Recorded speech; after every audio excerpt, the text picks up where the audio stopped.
Alright, let's see. Does my skin load this time? Didn't yesterday.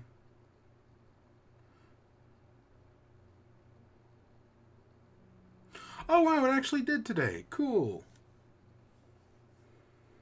So, welcome back. Here we are in Minecraft. More achievements, more problems. You know how it goes. Um, so, well, today we're doing it in chat, obviously, but trust me, there isn't much news today. But we're doing Minecraft because the new update comes out soon, and we'll talk about it in a little bit. It's one of the news stories. But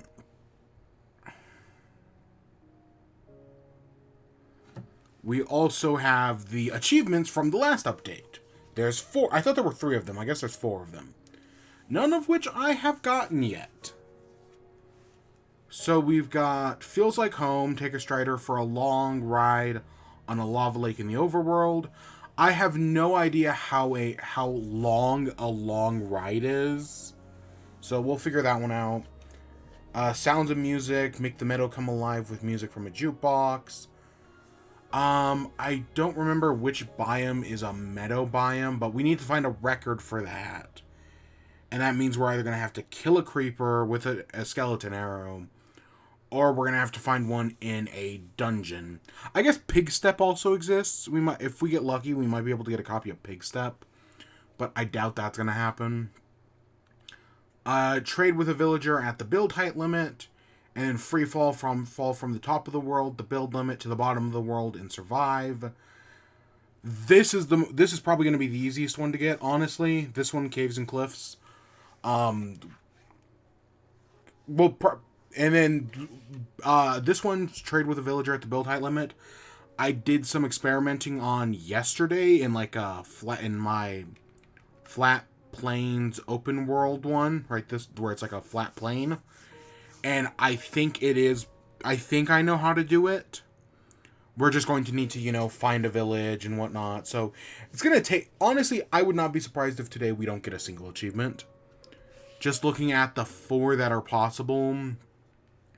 Especially because, while I could jump into this world, which was my achievement world, or the copy of it, or the copy of the copy, or whatever. Yeah.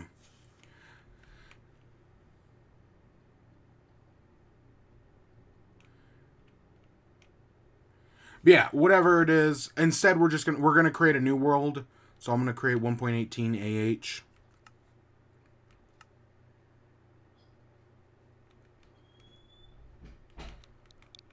(1.18)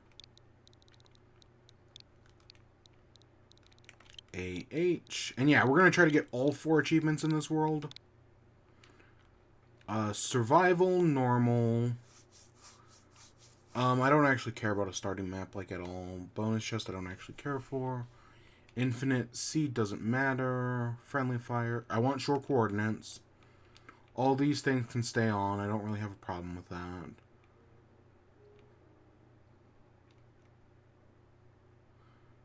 Oh, we have the experimental wild update stuff. The experimental features.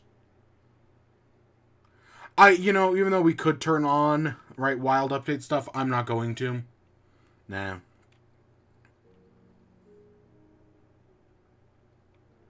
No, I'm keeping it simple. Part of me wonders if I should make the difficulty even easier. But nah. And yeah, none of this stuff matters.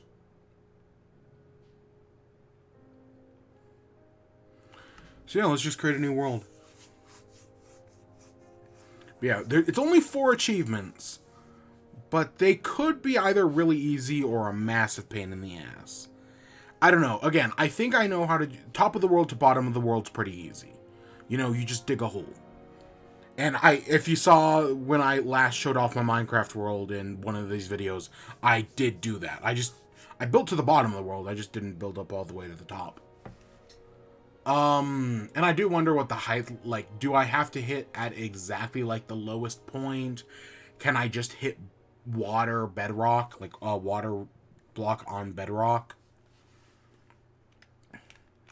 I do wonder about the limits to that. Trading at the build limit, again, it's going to take some resources. But I do think I know how to do it.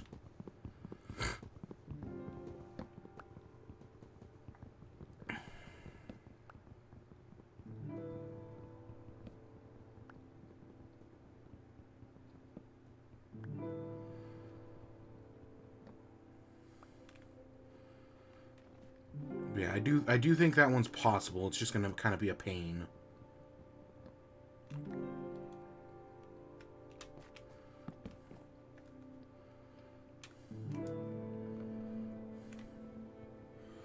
And then the Strider one, you know, we're going to have to find a saddle. And honestly, I kind of don't remember where you get saddles. I'm pretty sure you can get them from mob dungeon. So, like, mob spawner dungeons. I can't remember if you can get them in desert temples. And I do not remember if you can get them anywhere else. Like, I want to say you can get saddles from fishing. But I honestly don't remember. Which is kind of a problem. And then, of course, we're going to need a good nether spawn to get us blue mushrooms. So, yeah.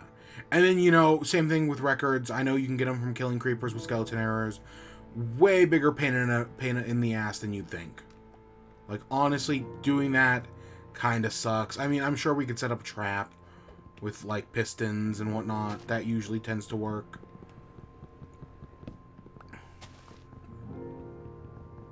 Yeah, but that's gonna take, what, 8 pistons?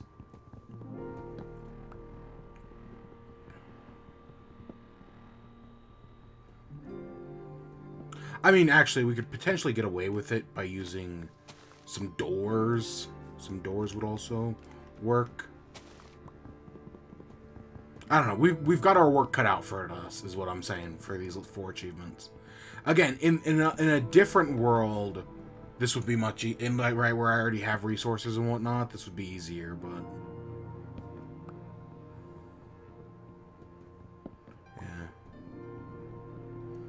yeah. What we're probably gonna just get, honestly, with what we do today, we'll be lucky if we get resources. Like, we're gonna go underground, obviously, and we'll be lucky if we do all that.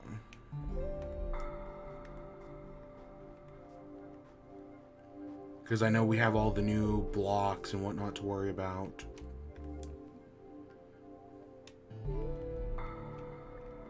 Make a crafting table, get some sticks. Oh, I need more wood.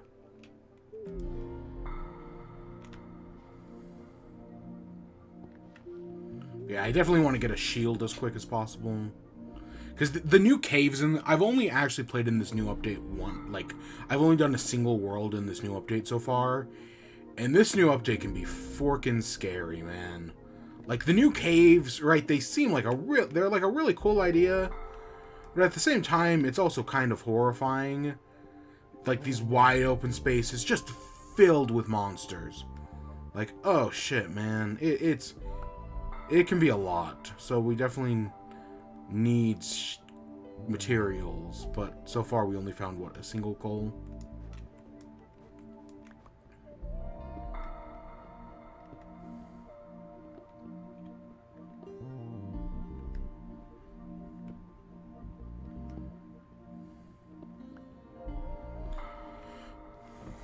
Yeah. So yeah, news-wise today, it's a very light day. So we're actually just gonna play a bit of Minecraft first, and then we'll get into it. So yeah, we'll probably go for another like 15 minutes of just Minecraft.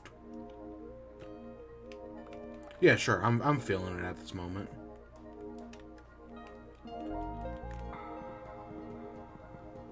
Let's just head deeper into the cave and see what we find.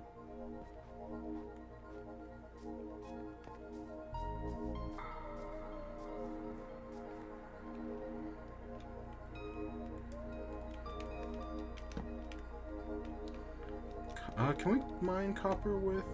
No, probably not.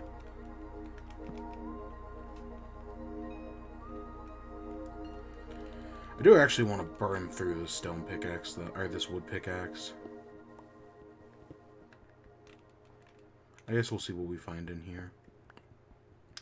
I don't really think we need that much copper, but we'll get some anyways.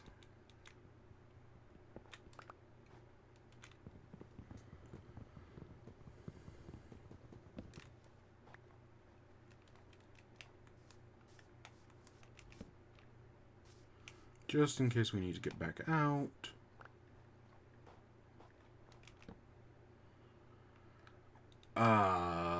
That actually is kind of stupid.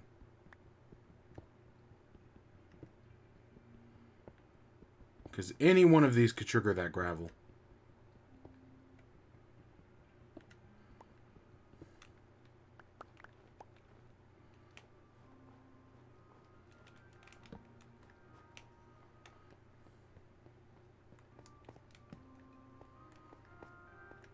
I wonder if we're even low enough to find iron.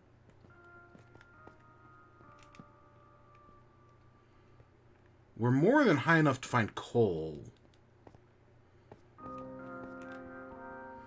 Which is why it's surprising me we haven't found more. Yeah, I honestly don't remember the new height distribution for anything anymore. I want to say diamonds is negative 58, but other than that, I kind of don't remember anything.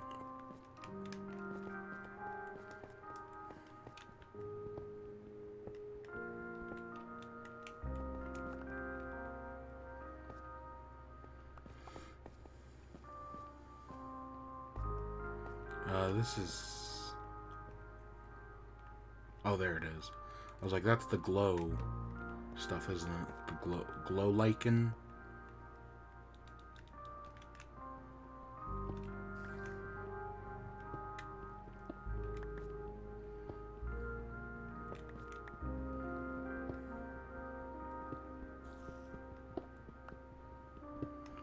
Okay, I really should stop getting copper. There's honestly not much use to it.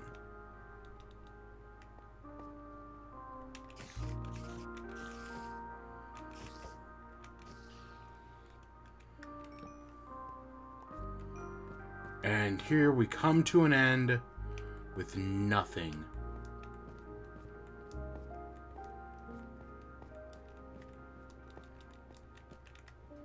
Yeah, this cave sucked. I mean, we got copper, but copper really isn't where it's at. I need more coal.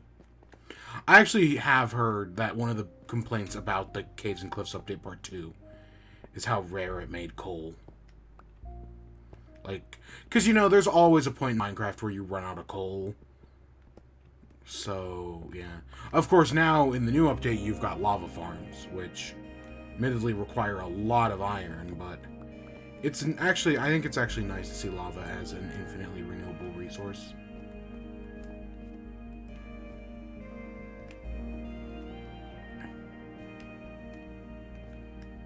No, nothing there. I gotta actually go down.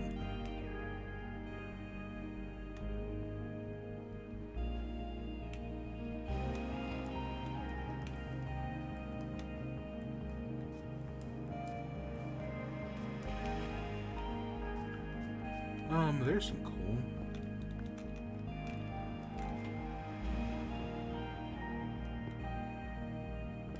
I do want to... So we're going to have to find a village.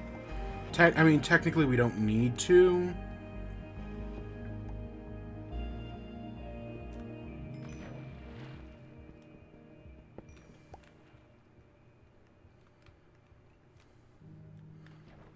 Yeah, we're going to have to find a village and an ocean that isn't frozen, you know? Because we need to find an ocean with kelp in it. Because we're going to need kelp.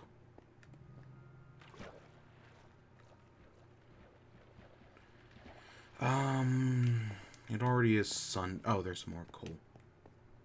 It's already sundown and...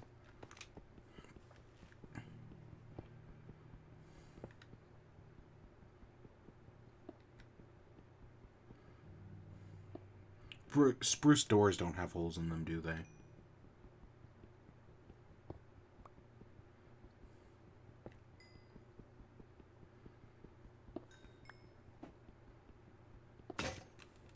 Yeah, I was really hoping to have already found some iron by this point.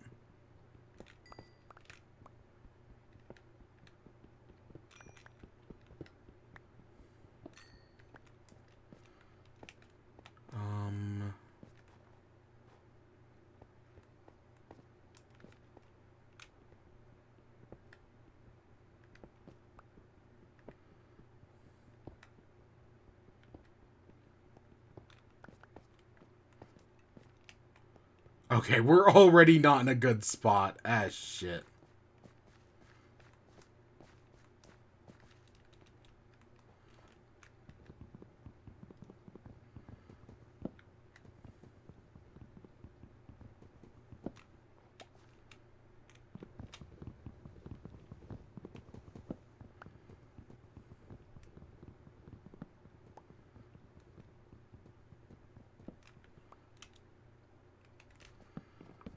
Alright, welcome to hiding in a tree for the next who knows how long. Oh my god. This is why I wanted to have crap. You know what I'm saying? Like, and we don't have any food either. I should, when the morning comes, go kill those spiders.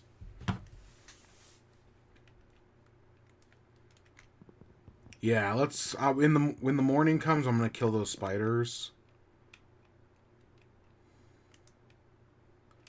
Okay, let's get some of this stuff out of my hotbar. We got a sword. Got that. I'll also make an axe.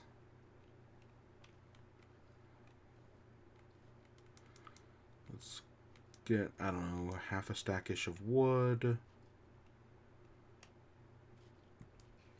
Yeah, we don't have much, but we're getting copper.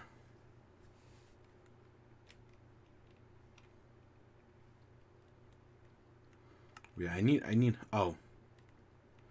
Okay, I thought I had that on.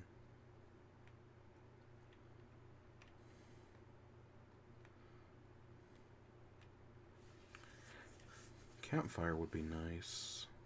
We're just missing sticks. Huh. I don't know, for some reason I remember there's like a stupid thing with the campfire where you could only craft it with charcoal. We won't use it at the moment, but it'll be nice to help us conserve coal. Okay, I want more torches. Yeah, okay, I can work with that. At least for the moment. So I know I'm jumping the gun, but let's just get into in chat. So we only have like 3 news stories this week. And then I got some TV stuff to talk about. We've got some anime, because I have been watching some anime. Plus, of course, She-Ra. Oh my god, we'll talk about it. But we got news. Actually, so not much happened this week, actually. Like, there were some news stories that I just didn't give a shit about. Like, at all. Like Call of Duty Modern Warfare 2 got officially revealed and whatnot. That's not a news. I do not have that as a news story this week, because I do not give a shit. Well, first of all, it's an Activision Blizzard game, and Activision Blizzard is currently under litigation. Is that the right word? They're currently being sued by the government over abusing their employees. So fuck Activision Blizzard. I'm not even gonna give them, right? That's why I don't care. Plus, it's also Call of Duty, and I just don't give a shit. Right? Who fucking cares? It's fucking Call of Duty hasn't been right. I mean, I know they sell well, but Call of Duty is in that FIFA sort of category where, like, they're games that sell well that I just never will give a shit about. Not anymore, at least. Again, Call of Duty used to be okay, and then it just kind of did itself into oblivion. But both of our main stories talk about PlayStation this week. So PlayStation Plus, you know, they're putting out their new PlayStation Plus Premium Ultra Deluxe Edition. Whatever the hell it's called. I honestly don't know what it's called anymore. PlayStation, yeah, Plus Premium, whatever. And that's coming out next month. So that's in like a few days, cuz right now it's what, May 29th or 30th? It's May 29th. So yeah, that's coming out in just a few days. But it's already rolled out in regions like I think China is where the story comes from. But it's also rolled out, I want to say also maybe in Japan. So the new PlayStation Plus model is already out there. It is already available for some people. And we've already seen a thing. So a few months ago, a bunch of PlayStation Plus codes like came out at discounted prices. And people were like, "Oh, we can just snatch up these PlayStation Plus codes so that way we can get the new PS Plus Premium Extra Ultra Deluxe version for cheaper." Right? It makes sense, right? I think people did something similar-ish with Game Pass, or I've seen people do similar-ish things with Game Pass where they do it where they buy discounted codes for like easier versions to get it for like cheaper, or like there was like a whole thing where it's like Game Pass like could be translated into, or it was like Xbox Game Pass PC could be translated into like Game Pass Ultimate for like something really cheap, or I don't know. People have done this with Game Pass before, and with the new PlayStation Plus coming out, people thought ahead and were like, "Oh yeah, we can use discount codes to get PS Plus for cheaper." Well, I guess I think it was in China, people who had gotten these discount codes when the new PS Plus rolled out this week for the Chinese region, they were actually told, like, "Hey, you bought this code at a discount. If you want PlayStation Premium Deluxe Ultra Plus, then you're going to have to pay more money," right? You're going to basically have to split the difference to make up, so that way it's as if you bought it for free. Then we'll allow you to convert the codes to Premium Ultra Plus Deluxe. Right, so it was basically PlayStation like trying to get their money back and trying to break even on it because people got these codes at a discount. And I know some things make this more complicated, like the fact that, right, PlayStation has this new premium subscription service, and giving people the new premium subscription. Like, I know Xbox Game Pass, like if you buy Xbox Game Pass PC, if you want Xbox Game Pass Ultimate, you have to pay like $1 upgrade, or it's a $2 upgrade. I don't know. I've done stuff like that before, right? But that doesn't seem to be what this was. This was just trying to like basically discredit the discount codes. And I think that's bullshit. Honestly, I think this whole story is kind of bullshit with PlayStation. Right, this is them pulling some scummy shit just to, you know, try to break even, try to, right, get their money back from people who are benefiting off of discounted prices to get their new premium subscription service. Now, if people got these codes for cheap, they should be able to fully take advantage of getting cheap codes. No, I'm fully on the people's side for this one. If PlayStation was gonna put out these discount codes, then yeah, the people have all the rights to get these things for cheaper. You know? Rabbit. Do I need rabbits for anything? Not that I can think of. We need to get out of the snow. All the snowy ice biomes. I mean, we could have actually used rabbit meat. But yeah, no, so I totally, again, and this is just this is just how the story came out.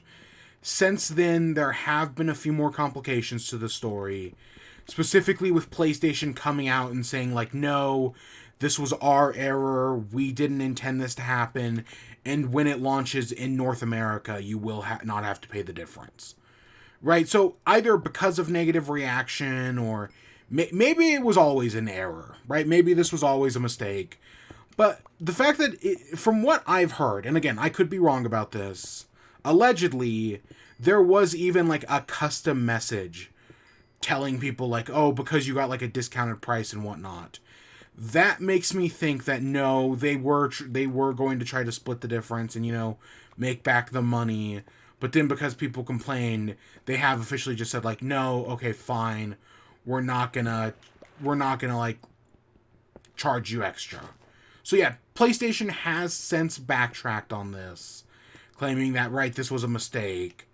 How honest are they? It's a little complicated, but that's at least what they're claiming.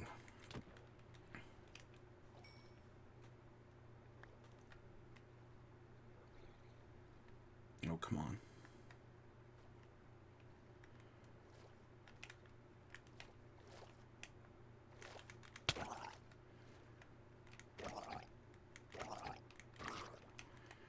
Okay, I wanted the Nautilus shell. And where'd that other fish go? Okay, whatever. Whatever. Let's get out of here. Let's keep going. Are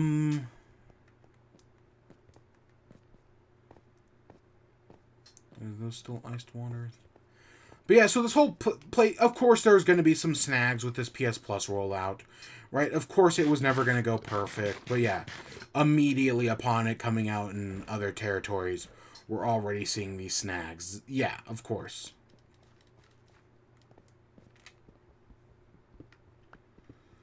But it rolls out. I think it rolls out on like the 17th, so it's still a little bit away. Like I think it's like half a month. It might not. It might be less time than that. But I think it's not like one of those things where like the new PS Plus comes out eminently. I think there's still a little bit of time. And then I know Days of Play is going on right now, which has some discounts. There's actually a game or two that I've been considering picking up on Days of Play. The Pathless specifically is discounted right now, and I was interested in the Pathless. I think it got okay reviews, so I might pick that one up. God, is this going to be all Snow World? I'm going to hate that. I really don't want all... Again, I want to go find a village. What I want more than anything is that. But if we're stuck in all Snow World, this is gonna forkin' suck. You know, that's something that does kind of drive me crazy about Minecraft, is the biomes. And like sometimes I just feel like the biomes are just too big. Even on like even though they have a special type for like large biomes, even in the normal game, you can just get some bad terrain generation. That's nothing but like snow biome. I remember back in the beta days, so like beta 1.7, you could get a world that was literally nothing but snow biome that would go on forever. It was rough. And then I know in some ways they did fix that, but I've still seen worlds that go on in oceans. Oh, you killed the sheep for me. Cool. Because I was going to go kill that sheep. Next story. So, speaking of, you know, E3 is technically right around the corner. We're already getting pseudo E3 event-ish stuff. Right, like technically it's not E3 anymore. It's now Summer Games Fest ? Right, like E3 is dead. The old king is dead. Long live the king. So E3 is dead, and it's now been replaced by Jeff Keighley's Summer Games Fest, which I think is June 13th. It's sometime in June. I think it's either June 13th or it's June 11th. I kind of don't... It might be like that Friday. And I know the Xbox Showcase is like the following week, right? I want to say the Xbox Showcase is that upcoming Monday. And we still don't know anything about Nintendo. Is Nintendo doing a showcase or not? There is a lot of speculation. It would make sense for Nintendo to do a showcase. But so far, nothing has been announced. So just putting that out there. That, yeah, people want a Nintendo showcase. But so far, Nintendo themselves have said nothing. But PlayStation actually said something, that they're doing a showcase.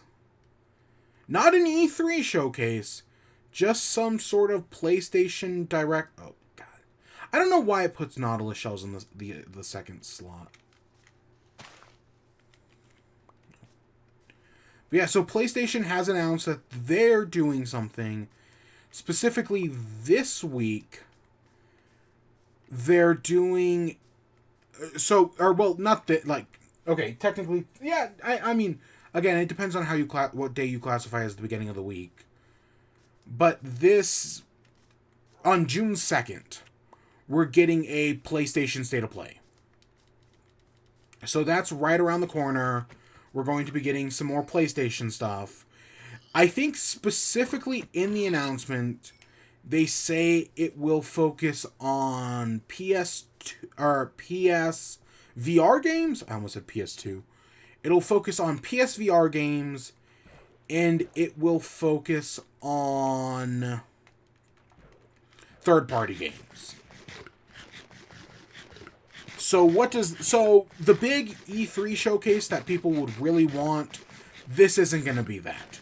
This isn't going to be some big E3 showcase, right? Big blowout thing. Just straight up going to tell you that's not going to happen. That's not what this is. But a smaller showcase? I mean, we're definitely going to get some information here.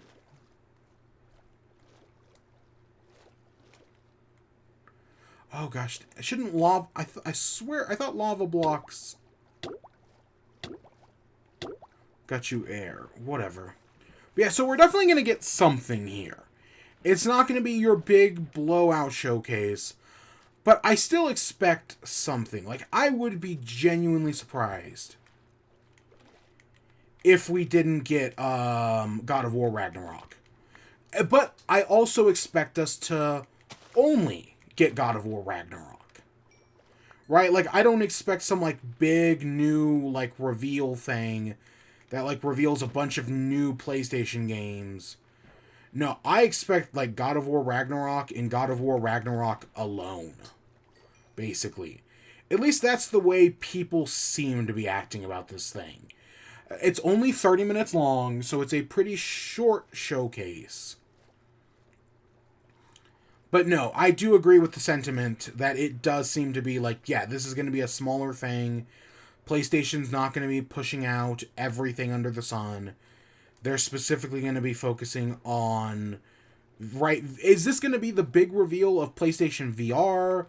Are they going to do a separate showcase to show off PlayStation VR? Also totally possible. Right, PlayStation VR might get its own unique showcase.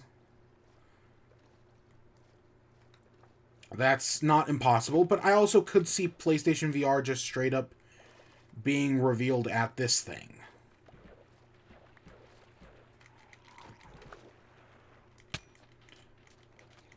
Okay, we got a bunch of zombies on our position. Luckily, none of them have tridents. But yeah, no, I think this is not gonna be that big showcase that people want. Right? That big E3 style showcase. There's a few reasons why. One is that, you know, more recently, PlayStation State of Plays have been a lot smaller. Right? Like, really, there hasn't been a big blowout PlayStation showcase, at least in my opinion, since the E3 reveal. Or since the PS5 reveal, I mean. Since the PS5 reveal, PlayStation showcases have felt a lot smaller. And I know some people really hate that, right? They want PlayStation showcases to be these big things. And they just aren't. Like, that's not what PlayStation wants to do. So I know to that extent, there's going to be some disappointment here.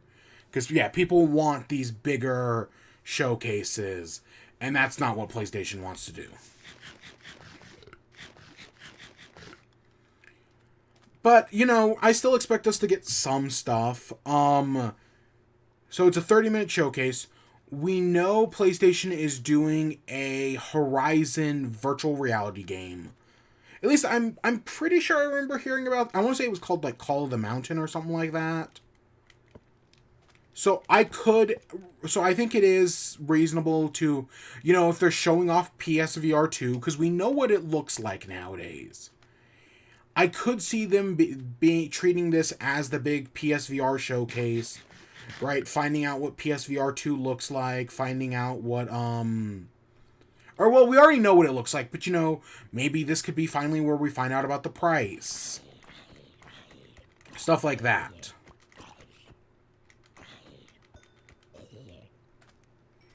I think that's logical enough.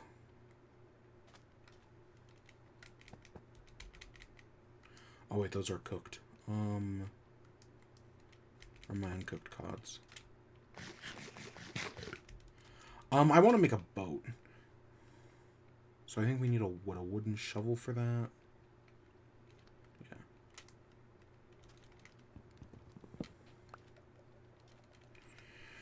But yeah, so I think Horizon Call of the Mountain is a game that is rumored to exist. So I think it would make sense for us to get Horizon Call of the Mountain as like the big PSVR launch title. I would love to see another Astrobot, because Astrobot Rescue Mission is supposedly like this amazing game that people just absolutely love. So seeing Astrobot Rescue Mission 2, or you know, they can call it something else, it doesn't really matter. Just seeing another Astrobot Rescue Mission would be really cool, because I know people really like the first game. I don't know, I've never played it. That would be cool. I think Moss 2 is already confirmed to exist. So we might see something like that. Because again, I swear it does already exist. So that would make sense, you know. Oh, fuck, a burn. Okay, that actually went really well, all things considered.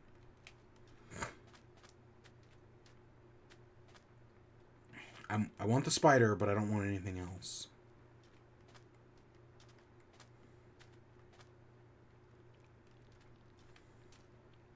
I know the creeper's on me, but... because we need string for fishing rods.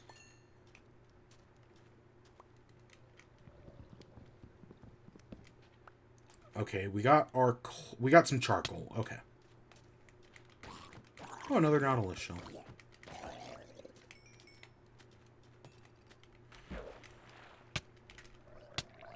Fuck! Does anybody remember where we were? Okay, let's find out where we were.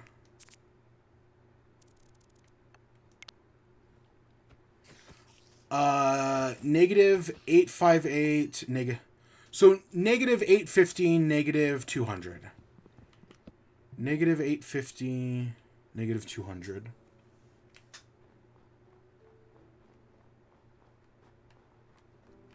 Oh, that was a fox. Are we... okay, it's that way. Okay, we'll figure this out. But yeah, so Moss 2... I said Moss 2.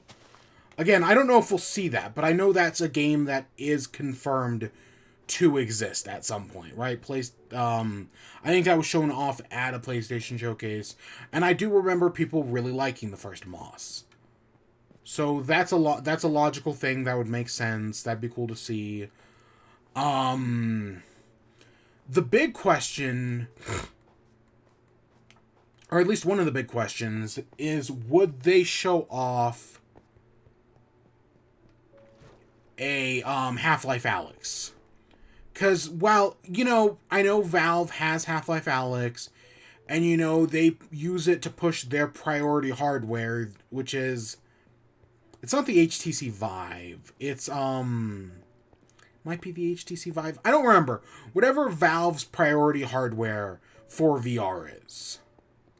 Because, like, I'm pretty sure you can't play Half-Life Alyx on the Facebook Oculus Quest thing, right? I'm pretty sure it doesn't work on that. I'm pretty sure you need, again, I don't think it's the HTC Vive, but I don't remember what the hardware is. But Valve does have a history of, putting their games on other systems. Right? Most famously, the Orange Box, and I guess Portal 2. Right? I mean, Portal 1 and 2 are even on the Switch. And those systems came out like 10 years afterwards. So, right, there is precedent here. But Valve hasn't put out anything, again, with the exception of, I guess, Portal 2 on, like, the Switch. Like, Valve really hasn't put anything out on these other systems. But at the same time, what other games has Valve been putting out? Really, Valve hasn't put out much stuff, with the exception of Half-Life Alyx. So it does make logical sense for Valve to put Half-Life Alyx on PlayStation VR. The question is, will they actually do it? And I actually think they will. I think it would make sense for them, right, with this new PSVR coming out. Oh my god, why am I so slow in the water? With the new PSVR coming out, I do think it makes logical sense. Oh my god. Is this... This is the slowest thing in the world. Is this what swimming is like in Minecraft when you can't sprint? Holy shit. I did not know it was that bad. I know our stuff is right over there. It's still not day yet, though. Oh my god. But yeah, so it does, in my opinion, make sense for them to put a Half-Life Alyx on it. Will that be a launch day thing? Maybe. I mean, I could... Because part of me thinks that this Horizon Call of the Mountain is...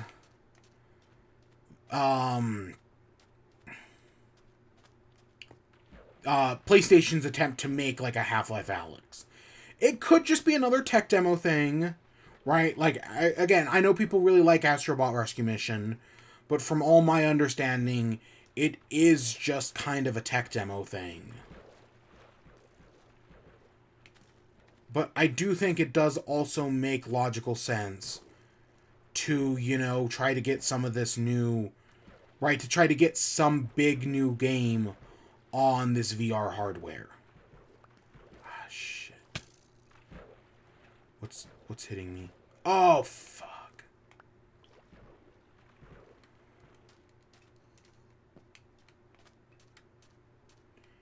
Is it stuck in the boat? Again, this is why you need a shield. Oh, God.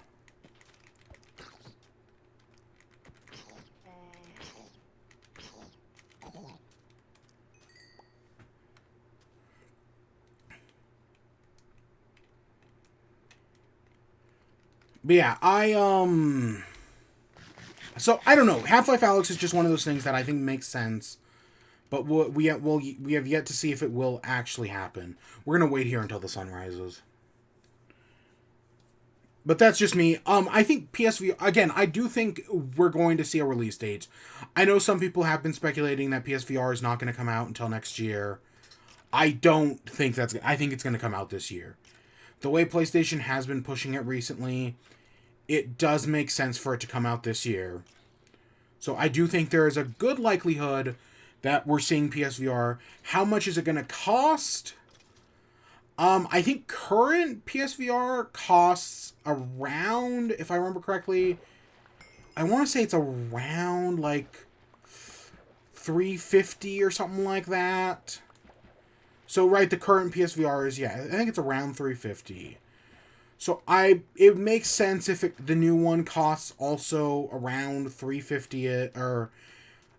I could, honestly, I don't like this idea, but I could see them going as high as $500. I don't think it's going to go that high, obviously, because I think that's pretty extreme. But I see why they would potentially do that $500 price, right? Like, I could see them going that way. I don't know, like, of Valve's priority hardware stuff, I have no idea how much that is. Again, I don't think it's the HTC Vive, but it's something like that.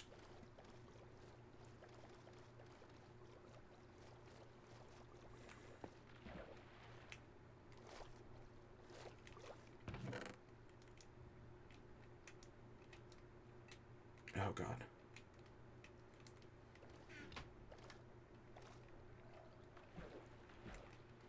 There's a block of gold there, but I'm not going to take it.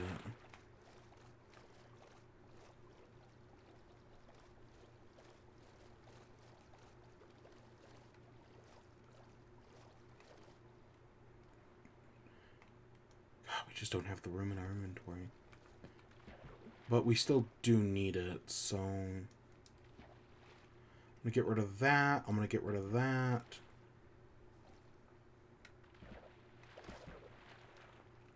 What else can I get rid of in here?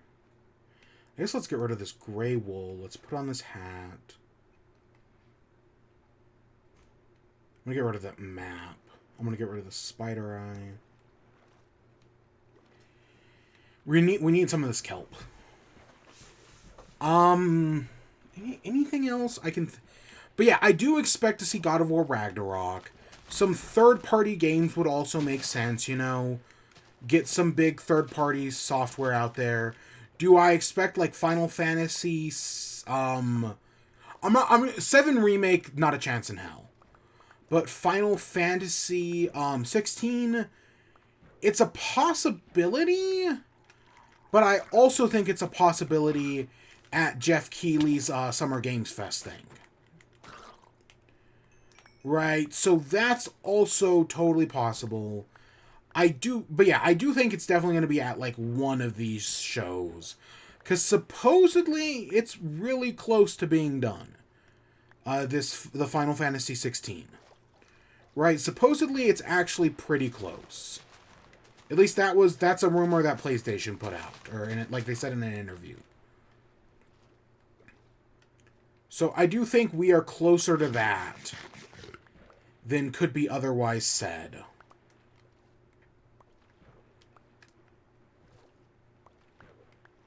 So that's a total possibility, you know. We could finally get this Final Fantasy 16 at some point. But again, I also, and I say at the PlayStation Showcase because, you know, PlayStation has a history of working with Square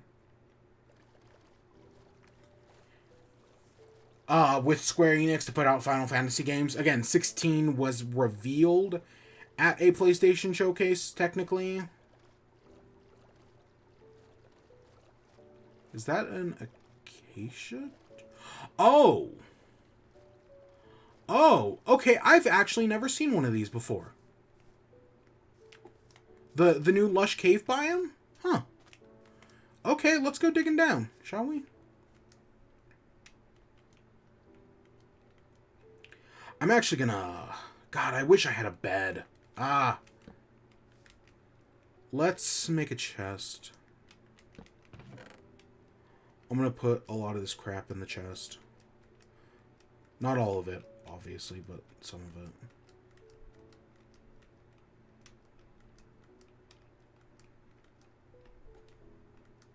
Okay, I want to take half of our coal. I guess half of our wood.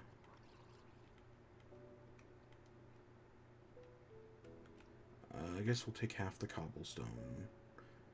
I'm going to leave the pork chops, but I'll grab the fish.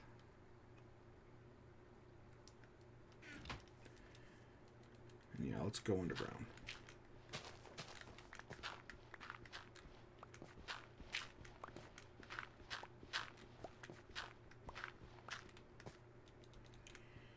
But yeah, so I've actually personally been happy with the last few PlayStation showcases. I know some people really have disliked them. I've personally thought they were fine, however.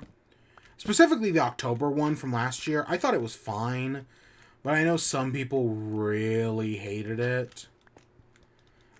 So I don't just my whole thing is just don't expect a big showcase. Expect a smaller showcase because that seems to be what PlayStation has been delivering recently, and I don't expect this time to be much different. But you know, if you expect a smaller showcase out of PlayStation, then who knows, they might surprise you, but they probably won't.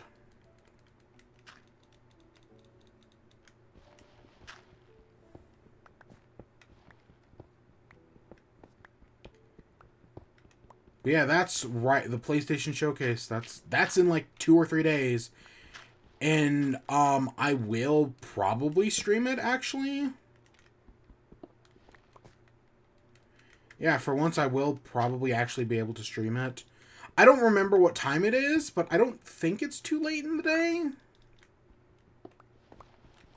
There's no way we're coming up to like just the left of it. I mean, the fact that we're still finding dirt this deep down, I think is a little wild.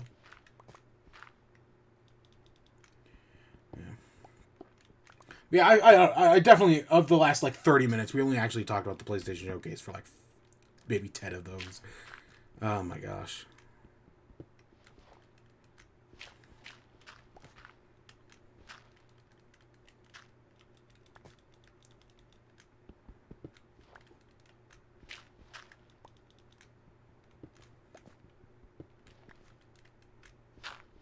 Come on, where is this? So we're going underneath the tree here, because this should be those azalea trees indicate where a one of the new biomes is, the Lush cave biome. And we're finding the fact that we're finding all this dirt, this rooted dirt, means that we're on the right track, I think. It's just that it's very deep down. Either that or, again, we're like just adjacent of it. And we're just getting super unlucky.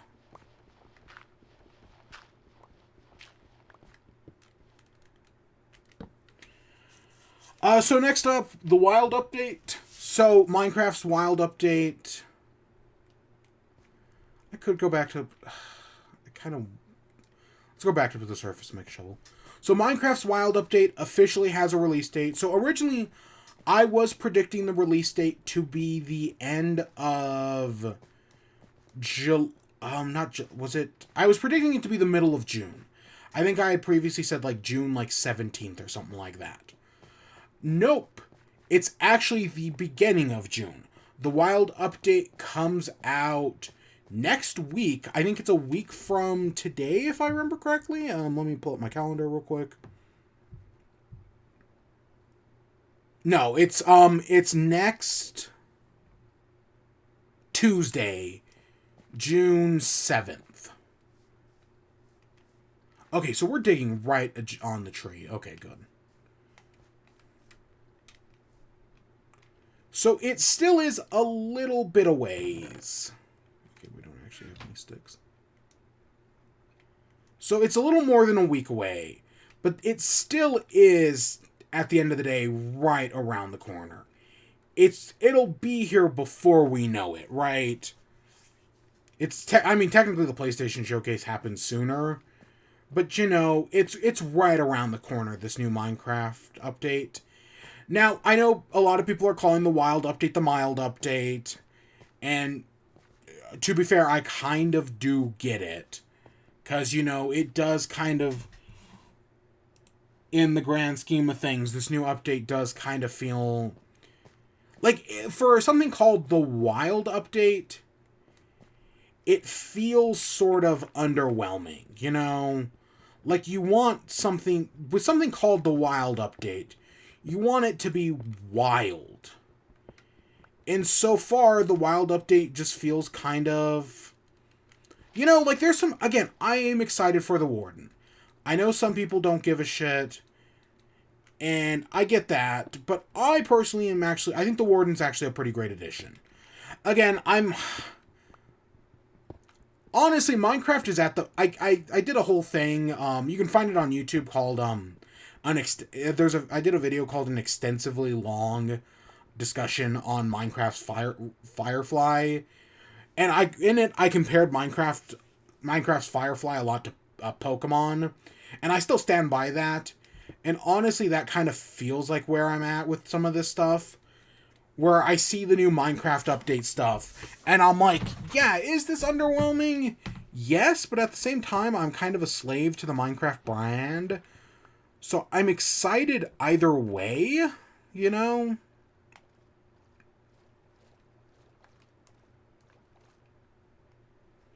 Okay, let's go. Oh, shit.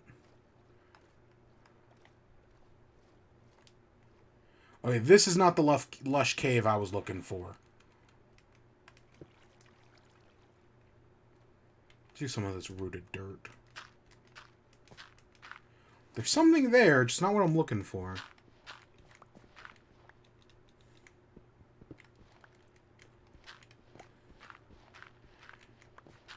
But yeah, so that's a whole thing where people are disappointed by this new thing and, you know, how little they're adding in this new update. Personally, I'm like, yeah, I totally agree with the sentiment that there's not much being added to this. But at the same time, I do like I think the Warden's cool. And I know, again, I'm one of those people I'm currently a firm believer in the fact that I do think this is leading towards a new dimension. What form that new dimension takes, I don't know. I still think it would be cool to get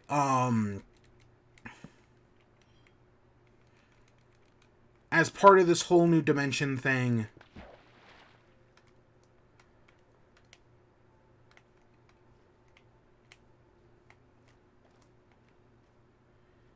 Gosh, we're just finding water.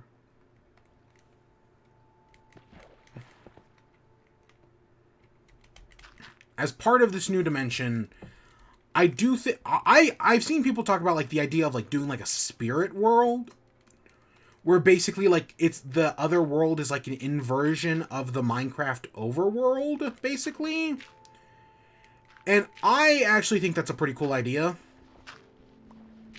I actually do. I think that's the idea of like a Minecraft like, oh, where it's like the new dimension is like a spirit world, which is, you know, loosely based off of the normal Minecraft overworld. But in it, you're going to find like stuff that's like dimension adjacent. Right? So you're not going to find like, oh, what's a good example? I don't know. You're not going to find like, so it's not going to be like the end, or it's not going to be like the Nether, but it's going to be like the overworld. So like so it'd be like a version, like a spirit world. So instead of finding like redstone, maybe this is where we finally get bluestone, right? That thing that has been long awaited. Maybe instead of finding, maybe instead of finding copper, you find tin, and maybe we'll finally be able to make bronze. Right now, of course, the way I think about it is like as like the most ambitious thing Minecraft has like ever done, where it's basically like a mirror version of the normal Minecraft overworld. I don't honestly, it's very like normally like as a mod, this would be huge, right? I could totally see a mod doing this because, you know, there's a lot of very ambitious mods out there. But I don't really think, realistically, the Mojang devs don't do that big of updates. Admittedly, Minecraft has never had huge updates. But, you know, they don't do, like, massive things. So I think, like, this idea of, like, a spirit world, while sounding pretty cool, I think at the end of the day is kind of unrealistic. Just on that front, you know? Like, yeah, it seemed, like, in my head, I'm like, yeah, this is awesome, right? Like a spirit world. But it seems very ambitious, and, you know, that doesn't seem like the type of thing Mojang would do. My idea of, what I like about the idea of a spirit world is that it would act as a sort of... Because one of the things about going to the Nether or going to the End is that at the end of the day, you'll always return home. Right? No matter what you do in these dimensions, at the end of the day, you always return home to, you know, your base. Because you have your base in the overworld. But what would be interesting is that if actions in the spirit world affected those in the over... Because the spirit world would be like a mirror version of the overworld. So, like, let's say in the spirit world, or in the overworld, you build a house. In the spirit world, that house is still there. So instead of having to go, like, back and forth between the overworld and the spirit world, you could theoretically just live in the spirit world. Right? Like, there's all sorts of potential to, you know, have players, like, go to this new biome and more or less just live in this new biome. I think that would be very interesting. But I just don't know if Mojang would do that, right? Because as neat as that sounds, right? Like this whole dimension that you're supposed to, like, live in for long periods of time. Oh, are we finally here? I think we're finally here. I just don't see it as being something that, yeah, straight up Mojang would do. Because that's not how they've thought about updates recently. But I think it has a lot of potential, so I would love to see it. I don't know. I'm definitely thinking too ambitiously here. But I think the idea is, in my head, pretty neat. Are those... type of... Oh, those are clownfish? I guess.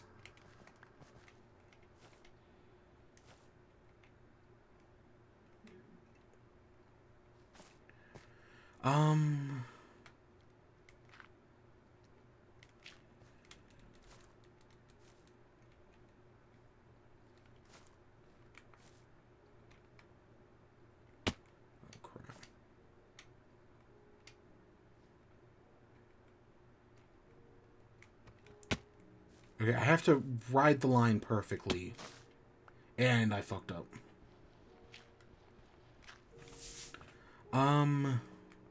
Where the... Okay, we're right here-ish.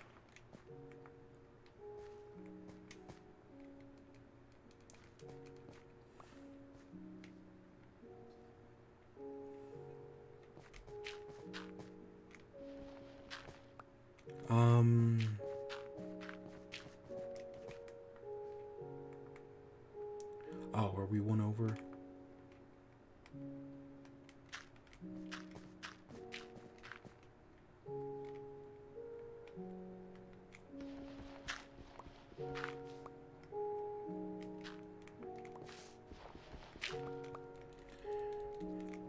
So, but yeah, no, at the end of the day, you know, I'm going to still play the Wild update. You know, we got more achievements to do in the Wild update, of course.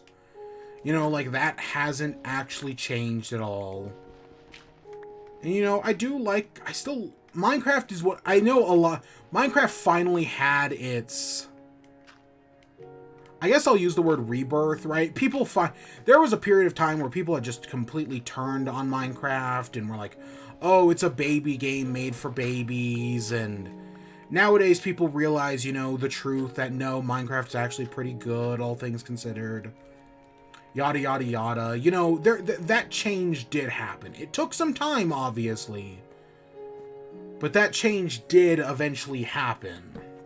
That, you know, people like Minecraft nowadays. For most people, it's a phase thing where, like, they play it addictively for, like, a month. And then they don't touch it for, like, another, like, 5. And then they'll play it addictively for a little bit. And then they don't touch it for another 5. And that just seems to be how people work, how Minecraft works for people nowadays. And I mean, I guess that's true for me. We found diamond here. We found plenty, actually.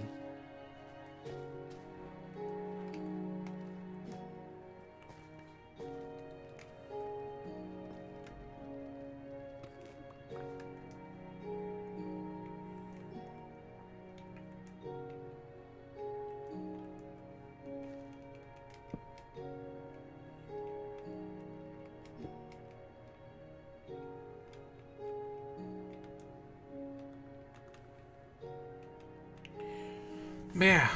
So I still like Minecraft. What can I say? I'm still a very good, fun game, you know. And yeah, I'm excited. I'll play the new update when it comes out. Like, unlike the Caves and Cliffs update part 2, where I was like all excited to like make a realm and everything, and you know, have fun with that. I definitely am not like, oh yeah, I'm gonna make a realm this time. I'm definitely not as like hyped this time around, like stuff like that. But you know, overall, I am still excited to play the new update and do all the new stuff.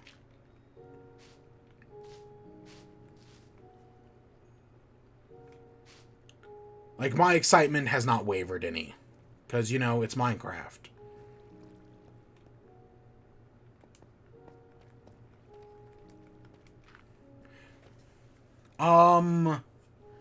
So I guess that takes us into WIBE. So what have I been doing, enjoying, etc. and etc.?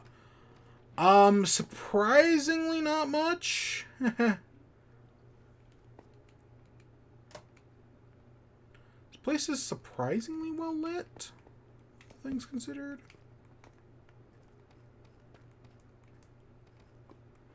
It's very small, however.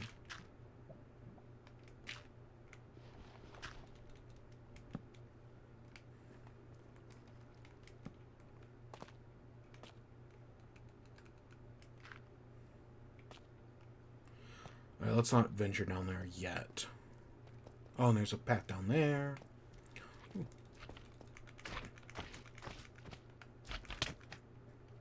Oh god, I'm dreading the new achievement that I can guarantee you there's going to be a frog magma cube achievement thing. Frog light. That's going to be a nightmare and a half.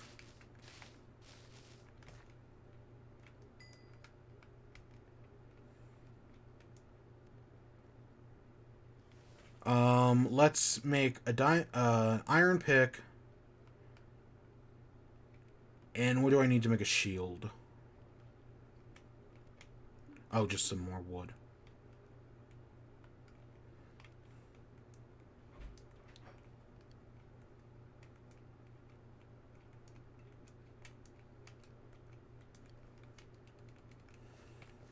Where's my... I'm gonna eat these glowberries. So what have I been doing? Video game wise, you know, I haven't really played anything. I did boot up Minecraft a few days ago, or, well, yesterday, to, you know, test out, like, how I would be getting the new achievements in a creative world. And again, I have some ideas, but nothing too concrete in any fashion. And then I did also test around with that. I have been playing the new Wii Sports still, or Switch Sports, whatever. Still a fun, enjoyable game, you know, like, I'm still enjoying Switch Sports. It's definitely got some... I definitely am feeling at the point where I'm like, oh, I am grinding a lot just to, like, do anything. You know, like, I've definitely hit... Okay, here's some more stuff. I've definitely hit the point where there's a lot of grinding needed to, you know, play the game. But I'm enjoying it. Like, Switch Sports is still pretty good. Because, you know, you want some of that... You want all that new stuff.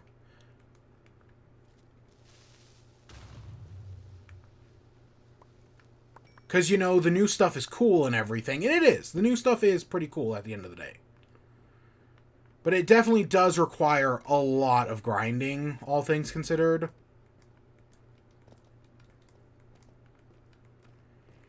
So, I guess I gotta get used to the grinding if I want the new cool stuff. Like, I finally was able to get the wooden bowling ball.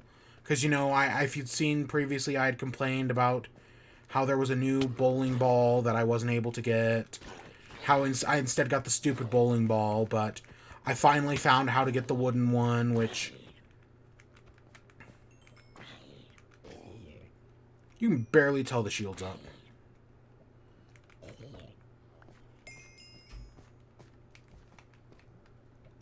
Oh, boom. Here's a lava lake.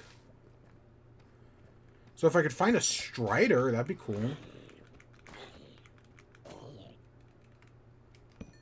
Is that... Oh, that's just normal vine. But yeah, so I've been playing Wii Sports. I've been playing,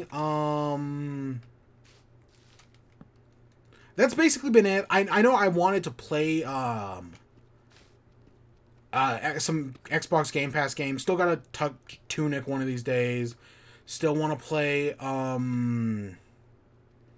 think it was called, I at least want to try out Floppy Wars, which is I think it's an RPG. It's made by, I think, the same studio that did Grape Story, or maybe it's at least published by the same studio. Which already, Grape Story was a fine game.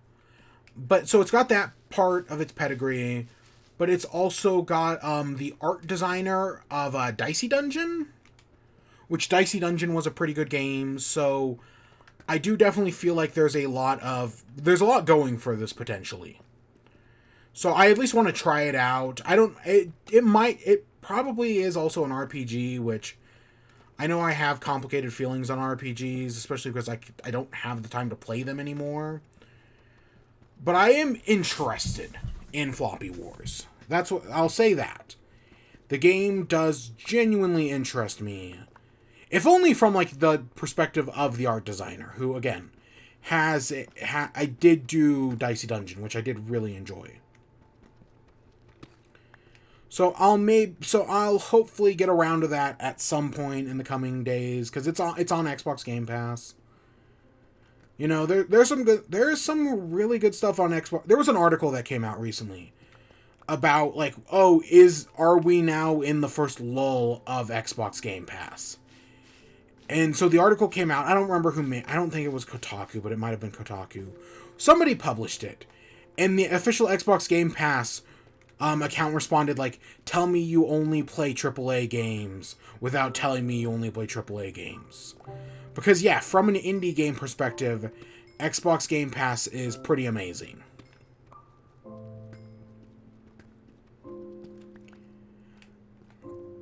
You know, I don't know how to do like the easy Nether portal, but yeah, if I were to do the easy Nether portal, I'd want to do it right here. How the hell did I get up here?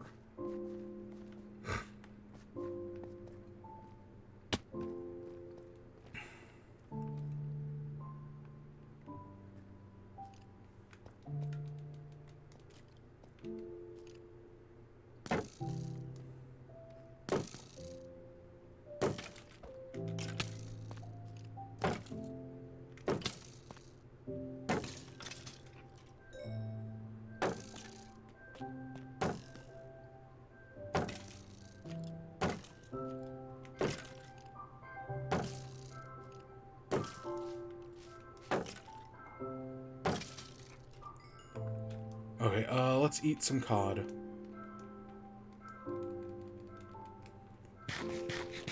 Yeah, let's see. Anything else I've been... Oh, I tried out... There was a new Mountain Dew flavor. It's like a grape soda thing. I tried it out. It took me a while to find one, but I finally did. I tried it out. It's okay. You know, like, I'm not blown away by it, but I think it's fine. Like, I've definitely had worse Mountain Dew flavors. That's for dang sure. So yeah, I think it was a fine flavor. Nothing too impressive, but also nothing terrible either.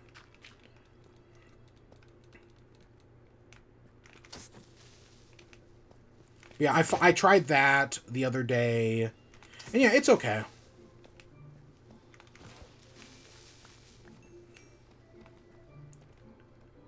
I really gotta find out where we came in, because yeah, I gotta get back to that chest and everything, because I would love to put these diamonds away and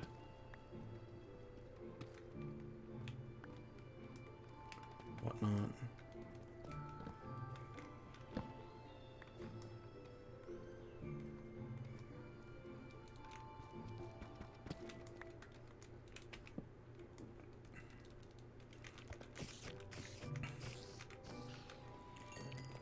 What else? I feel like there's something I'm forgetting. Oh. But I can't think of anything at the moment.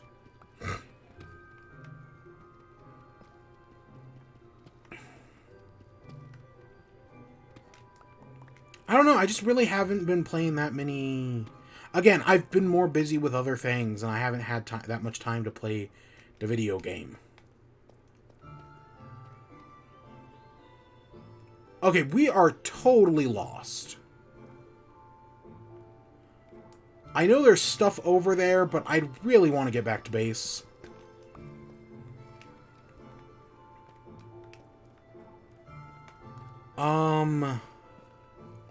I don't even know where we came in.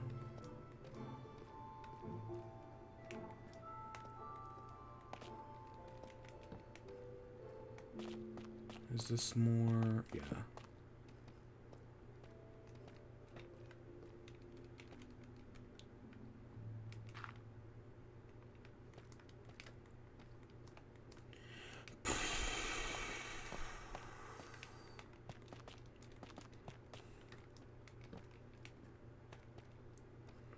We're higher up than I think I should be. Which is surprising, but I think it's also the truth. Okay, we haven't been over there.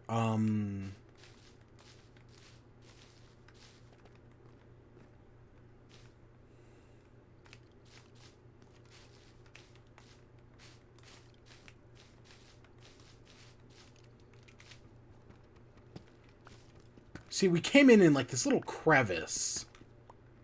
And now I can't find that little crevice again. Huh. Well, that makes things exponentially more difficult.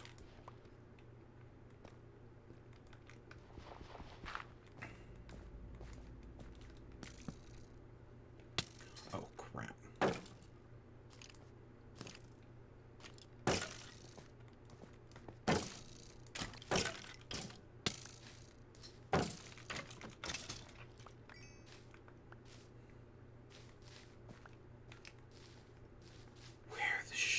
Where did I come in on?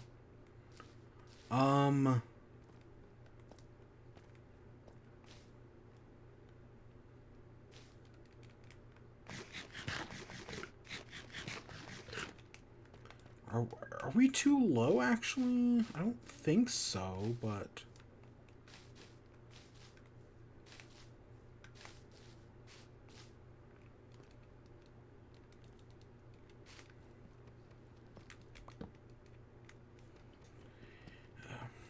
So, I guess next up, so while I haven't been doing much video game wise, I did watch a shitload of TV. Because, you know, that's what's more interesting with me. That's what's more interested me these past few days. Specifically, so I started watching She-Ra, and we'll talk about that in a little bit. Because I ended up watching both the second and third season, because both seasons combined are the same length as as the first season. So that was pretty short, right? And we'll talk about that. But after I finished the second season, and then I was like, you know, I probably shouldn't. I'll probably wait for the third season. I ended up not doing that, but that happened a few days later. Instead, I was like, you know what? Let's watch something else. Let's watch an anime. So I looked through like the stuff, and I was like, okay, let's find something I haven't watched before. I started a few things. Ended up not really finding anything too interesting. Honestly, I didn't really find anything that stood out too much. And then, as I was looking through like a list of shows to watch, I was like, oh wait, didn't Zombieland Saga get a second season? So yeah, I started watching Zombieland Saga again. Because yeah, it got a second season. And I actually liked the second season. I don't think it's as good as the first. I do definitely like how the first was done better. But I don't think the second is bad at all. I think it's okay. You know, it didn't impress me as much as the first did, but I didn't hate it or anything, you know? It was a little different.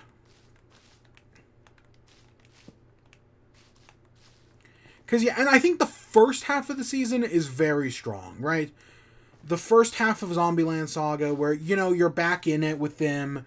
They take up a radio show, which is, that's kind of fun. They oh, what else do they do in the first season?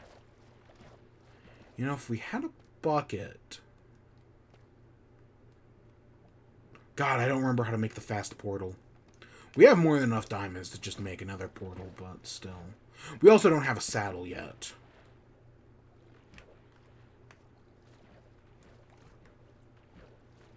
Is that lapis?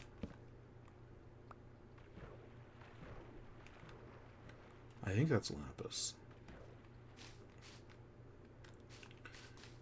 But yeah, so I was like, yeah, let's start it right. Them doing that, taking up the radio show, I think was pretty, right, that's pretty interesting. What else did they do early on in that season? Oh, when they have to, so you find out, like, at the start of the season, that they're actually, that the next concert they played was, like, a total bust, and they're, like, 20 million in the hole now, so they've all taken up jobs to, try to pay back that 20 million. That's a good start for the season. I was definitely like, oh yeah, that's super interesting. Right? Putting them in, like, this disadvantaged position. The whole part with Iron Frill, which is I's old idol group, and they're like, oh, they're playing as the opening act for her idol group. That's good tension, especially because they won't let I play or, sing during the event. And it makes sense. Like, I don't think they ever actually say it, but I was like, yeah, it makes sense why I isn't playing. Because if the group can succeed without I in front of I's old band, that shows that they don't need her to be successful. Right? That, oh, I is the most talented member of their group. But if they can succeed without her, then they don't need her to succeed, right? Because one of the Iron Frill, the head of Iron Frill even points out that, like, yeah, you're the most important member of Fran Shu Shu. Without you, Fran Shu Shu would be nothing. And so they have, now by getting rid of I, they're proving that, like, this is their chance to prove that, no, Fran Shu Shu is more than just I, right? And so I think that's really good. The whole performance, I really like that. That's some good tension right there. So that part I thought was very good, right? I like the whole bit with Iron Frill. And then at the end when Iron Frill, like, they're asked, like, oh, in an interview, what was the most interesting part of the tour? Oh, definitely Fran Shu Shu. They're our biggest rival. That's pretty good. That's really interesting. I like the stakes that creates. I left all my string upstairs, didn't I? Can we eat clownfish and pufferfish and whatnot? I haven't actually tried. Let's find out the hard way. Can we eat these fish? Where'd it go?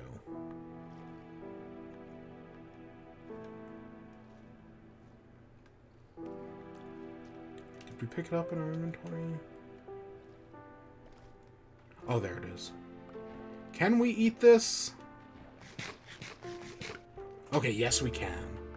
I don't think we can cook it, but we can eat it. So we've got food down here. We're honestly just... the fact that I'm so lost proves that we're not in the best position. And I don't remember where we came down. But yeah, so that was fun. But then I feel like halfway through the season, the show kind of slows down. Especially the episode... Well, it is interesting to see the geisha's backstory. God, I don't remember her name. Oh God, I don't remember her name. But while it is interesting to see the geisha's backstory, and I do like it, they spend 2 whole episodes on it. And, like, there's this whole thing about, like, it is clearly, like, symbolic of, like, their modern struggle. Like, her meeting with the 2 guys are clearly symbolic of the manager and the reporter, and right in their fight over Saga. So like like metaphorically I totally understand like what it's going for. But I feel like they spend just a little too much time on it, you know. And then in the finale, right, the whole city floods and gets destroyed. So like that's already, you've got like the whole thing about them like, oh, now we don't have our makeup, so how long are we going to be able to hide amongst humans before they find out we're zombies? And then their makeup cracks off and they get revealed as like, oh, guess what? We're actually zombies. And everyone's like, oh, look at them wearing makeup for the kids. Oh, isn't that cute? Oh, we also have glowberries, but I'm trying not to use the glowberries too much. Even though I definitely will if it comes down to it. But yeah, so that, the whole, them being stuck in the shopping mall, helping out the kids, that's really I like that. That's kind of fun. Again, part of me thinks it goes on for a little too long. But I do like those bits, because the reporter calls out the manager. And it's like, oh, you against their wills, you brought these girls back from the dead and are forcing them to be in an idol group. But it's through what happens in the shopping mall that he realizes that no, yeah, technically they were still brought back from the dead against their will.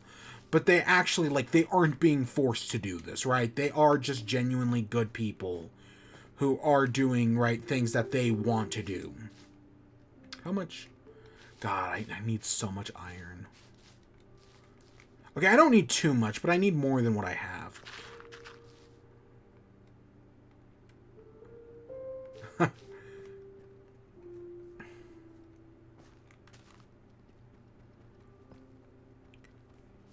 But yeah, and then in the finale, you know, they do the big charity event. Everyone gathers. The reporter agrees to keep their secret. Because, yeah, because at one point the reporter sees that, like, Ty is a zombie.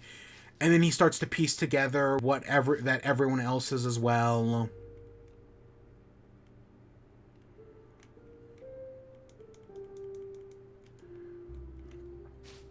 Which, you know, that's good drama. We still don't know, like, the reporter knows who Ty is. But us as the audience, we still have no idea. Like, at one point they go by Ty's grave. So we know that has something to do with it. The fact that, yeah, they stop by, that Ty stops by her, like, family grave. But we don't actually get much more than that. So, yeah, I definitely do have some questions or concerns about that. Because, yeah, we know nothing about Ty. And that's clearly how the show is keeping it. And I do wonder if that's ever going to break through. Because I definitely feel like that's a thing. That would, like, the reveal of who Ty really is or whatnot. Because... And I don't take anything in the flashback seriously. Like, at one point you see Ty, like, in a framed photo in the flashback. Yeah, I think that's just them, like, poking fun at these things. Than like an actual serious thing of like, oh yeah, Ty used to be alive during this time. I don't take that too seriously. Maybe I'm supposed to, but I don't. Right? Seeing all the, like, the old versions of them during the flashback stuff with the geisha, yeah, I don't take any of that. That's like more like Easter eggs. Because again, it's more symbolic of the whole flashback is symbolic. But you do start to find out, like, what's going on with Saga, that it's cursed to be forgotten, I think is how they put it. That, yeah, Saga is cursed to one day be forgotten, and that's why what's-his-name is doing what he's doing, because he's trying to break the curse and make it so that it's not forgotten, and that's why he's helping out the girls, because they're all people affected by the curse. I don't know, it's good stuff, right? I'm genuinely, like, yeah, I'm enjoying Zombieland Saga. I enjoyed the second season. I don't know if they've said we're getting a third or not. I think it would make sense for us to get a third, but again, I don't think they've said anything so far.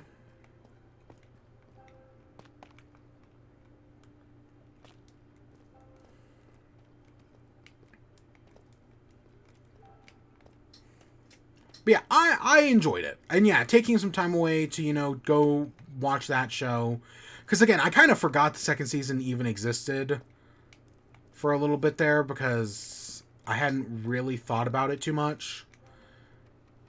Because again, I don't really when it comes to anime, I tend to wait until they're finished. However, I did actually break that rule. Because I finally, after I finished Zombieland Saga, I was like, God, I still have how many more days left, Like, I still have all this time to do all this other crap. Maybe it's finally time I watch Spy X Family. So, I think, like, there's only, like, 6 or 7 episodes out right now. So I was like, you know what? I'll sit down, I'll watch Spy X Family, because, everybody loves it so far. So I'll probably love it as well. So yeah, I sat down, I watched the first, like, 6 episodes. And I enjoyed it. There were some things I was not expecting. Specifically, the daughter being a telepath. I had no idea that was coming. And I think it does. And the daughter being a telepath, well, like, the show is not really, like, supernatural at all. I mean, it's about spies and assassins in what is clearly post-World War II Germany. Like, that's clearly where... Like, it's like Westalis, and I don't remember what the other country is. But they're clearly post-World War II Germany. Like, that's clearly what it's a metaphor for. And, so yeah, all, like, the supernatural element is, at first I was like, that's kind of out of place. But I think the reason why it works is because it allows for more complicated dynamics, specifically because the daughter knows the truth. Because Anya knows the truth that he's actually a spy, that allows her to play more into her being the spy. Because as far as she's treating everything, this is more like something that happens in, like, a TV show, right? She's basically playing along like it's a TV show because she's a kid and she doesn't understand, like, the gravity of the situation and whatnot. So that's what I think about that.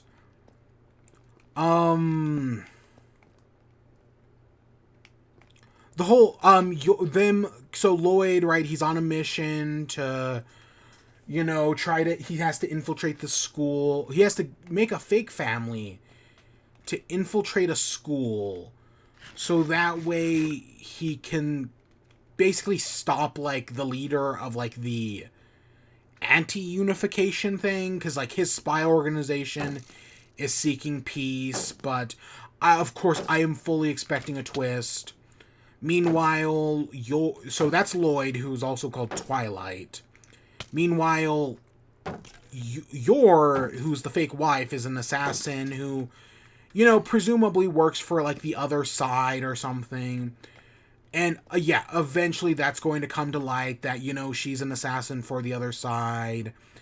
And that's going to create a slew of problems. Again, this is what I was talking about with us being low on coal. Is that we're almost out. And God, we're so deep underground.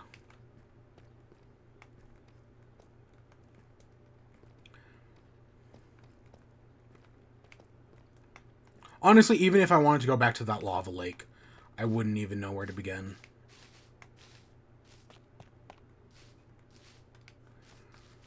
But yeah, and eventually, again, I know the manga's still ongoing, and as far as I know, this hasn't happened in the manga yet.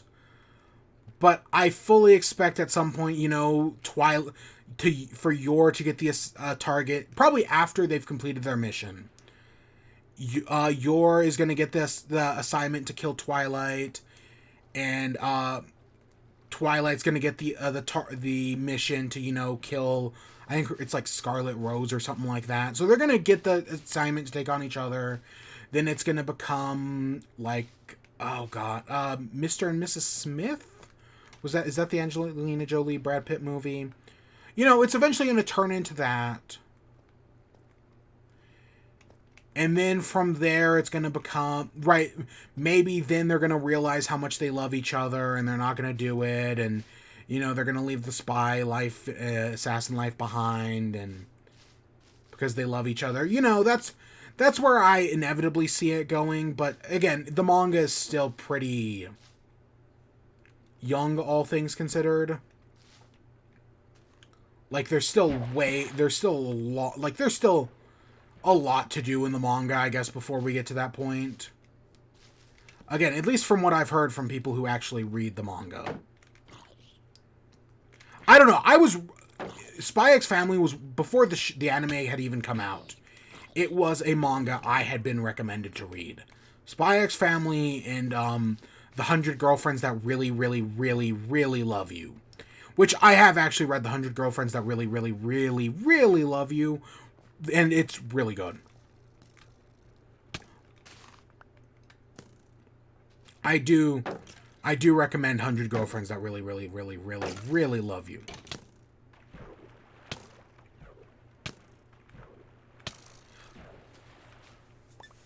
Alright, you know how it goes. Oh, fuck, we're in the snow. Alright, let me find out where we died. Oh, fuck. This is going to be a nightmare and a half to get back to. Negative 1313, negative 264. Negative 1313, negative 264. Where the heck are we?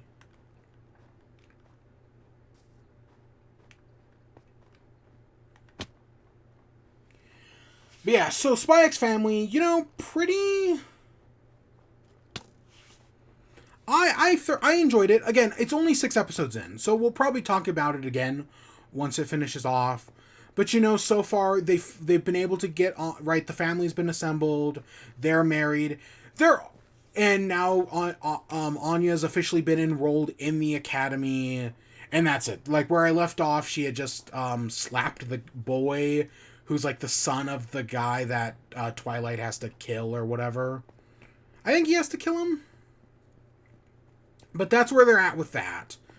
We do definitely get a lot more of Lloyd's like spy work than we do of Yor's assassin work. That might change in a future episode.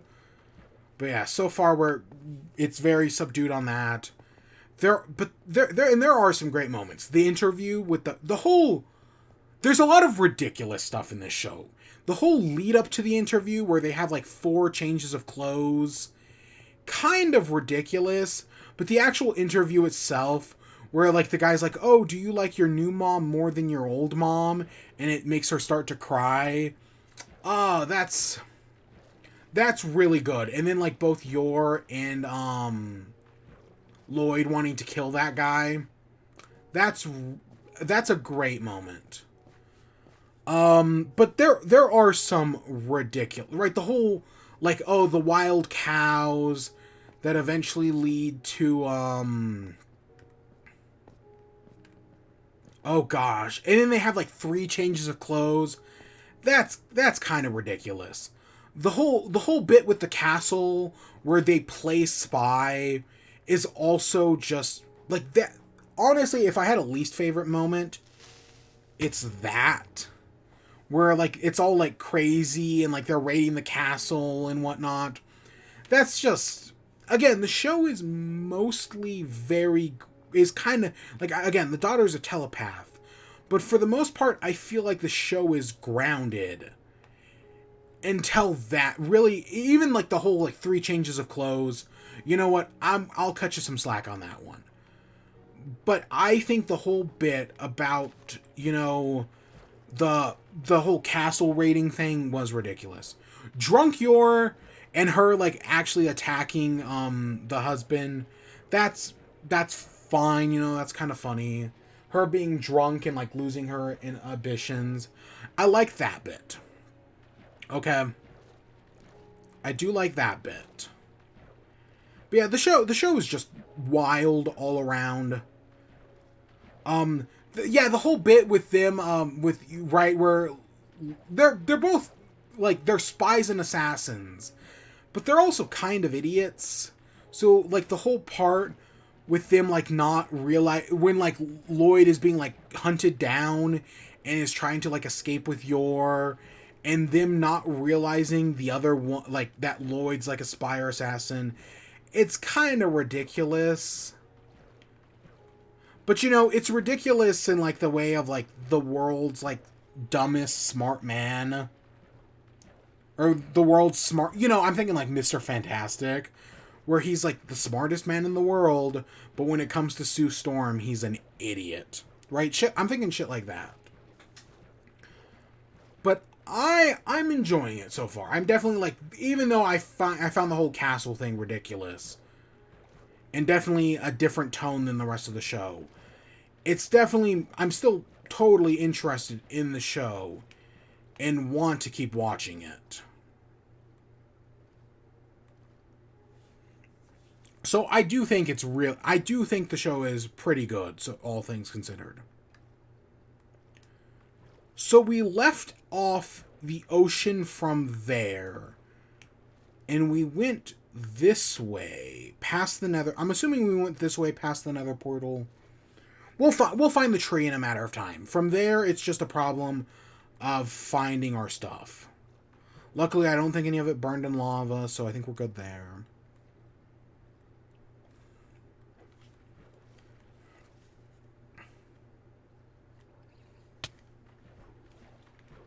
Dolphin, give me your grace. Oh, we're starving to death. Okay. I was like, what's wrong with us? Us starving makes a lot of sense. There's nothing but flint in that chest.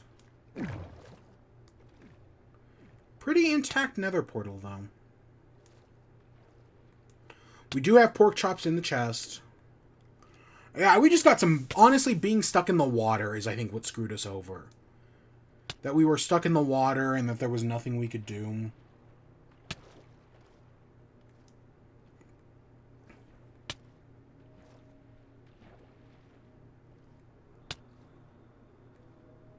Okay, we left some stuff over there earlier.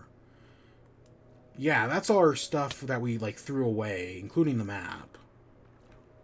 So the island's right there. Sucks. We really freaking need a bed. Honestly, the fact that we didn't find a village or anything that I could steal a bed from, we've only found, what, like 2 sheep?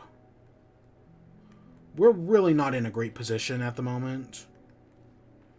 And God, I worry we're going to find shit on that island.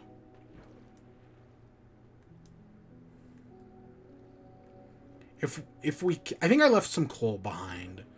So if we can, I'll make some... I don't know, something. I do want to make a fishing rod, but I think we got to go get our stuff, then come back. 1313, what, negative... It was 1313, negative, what, 350, I think? And there's a normal buy... Well, let's go get our stuff, come back, and then, you know, maybe we'll go exploring over there. Because we do have to find a village. That seems to be a dark oak forest, which isn't great, but, you know, could be worse. Is that a wandering trader? It is.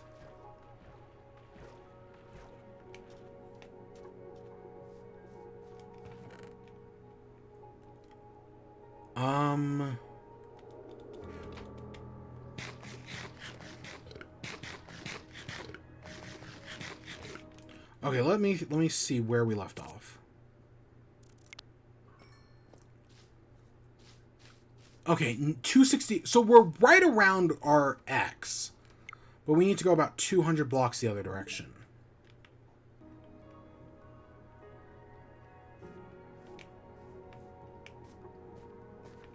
Actually, let's grab it. Let's make a sword real quick before we head down.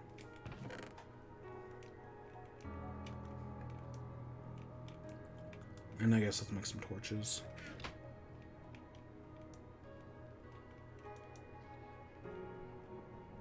Sword. And then make the rest of it into torches.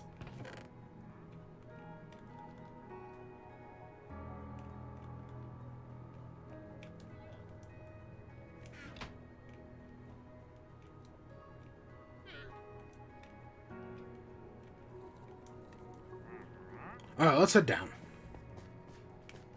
Maybe we'll find what I'm looking for.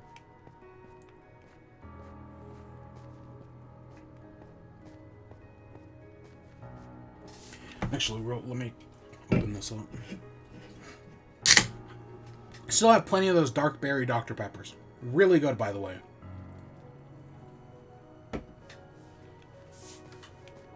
Do highly recommend.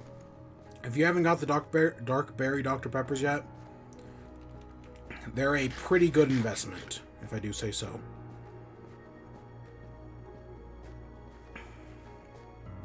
I think I didn't check her why, but I think it was like negative 140 something. I should have grabbed a pickaxe. Or I should have got the stuff. I mean, technically, again, I don't think there's anything that actually, like, stops us. But, you know, I could have... Okay, let's get a screenshot of here. This is where we came down. The actual cave entrance area was... Not over here.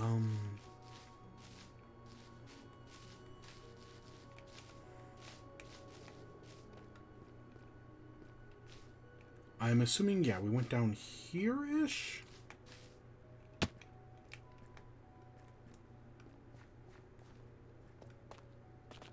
Okay, we're at negative 250. We need to start moving this way. Okay, I remember coming down here.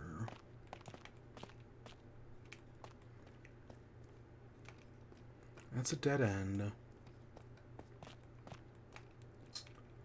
I'll be honest, I'm already completely lost.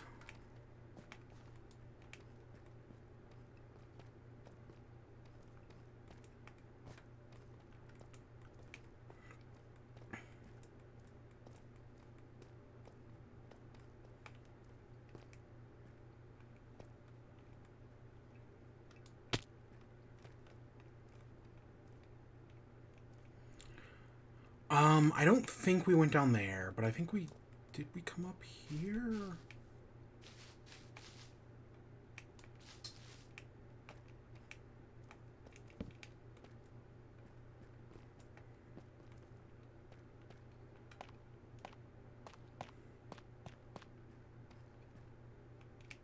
Okay, no, we're heading in the wrong direction. Okay, I'm trying to think here. So we definitely need to go...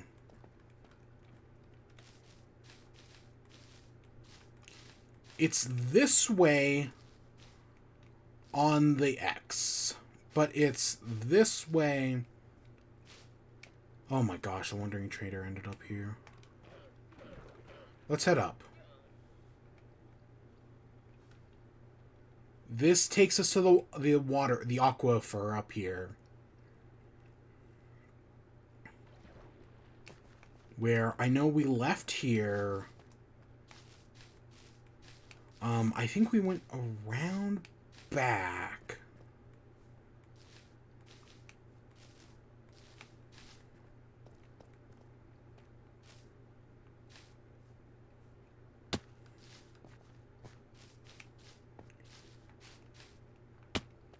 Yeah, okay, this is right.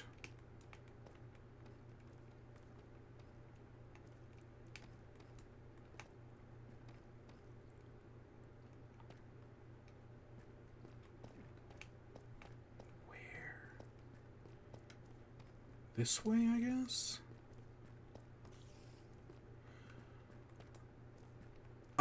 Yeah, okay, yeah, this is totally right. It should be up ahead. Yeah, right over here.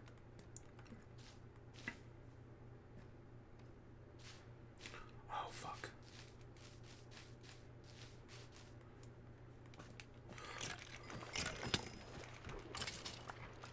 Holy crap.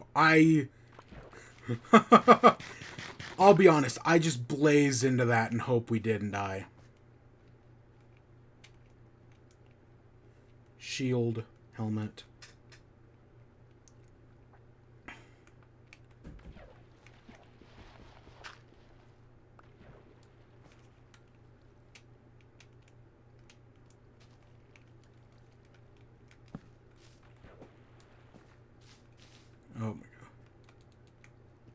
Look at all these diamonds.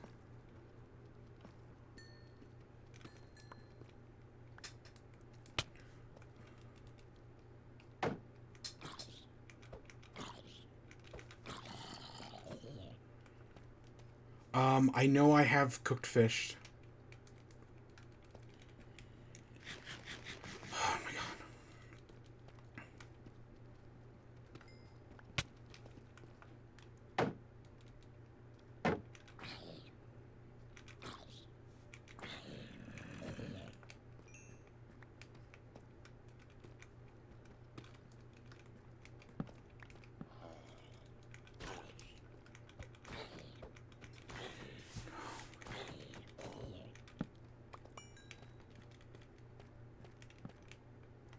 It'd be nice to find a mob spawner. Honestly, that's what I really want at the moment, is a mob spawner.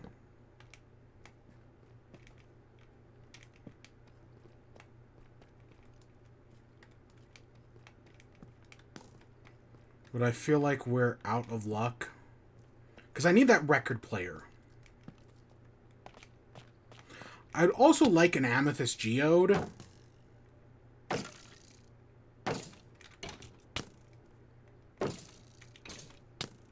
I don't... Honestly, I don't get the timing of these skeletons. Because I feel like after they shoot you, right when they take damage, would be the best time to hit them. But it never feels to do as much damage as I want it to.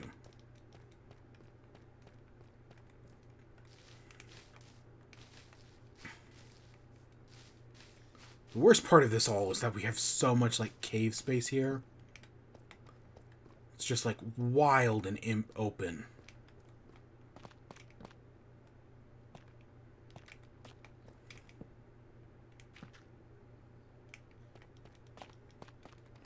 Yeah, I don't think we're done here yet. Sadly.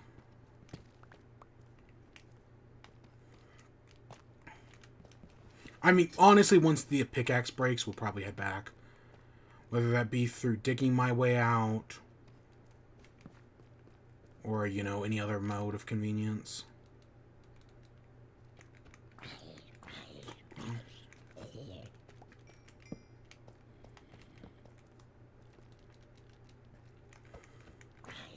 God, there's just so much crap here. Oh my god. Okay, there's way more crap here than I originally suspected. Honestly, I think once we're out of food, so I think we should just head back. Because, yeah, there's so much here. Way more than it originally looked like.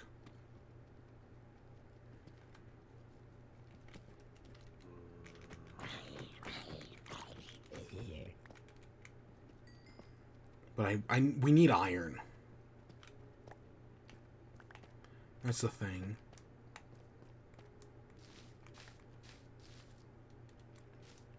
I saw that.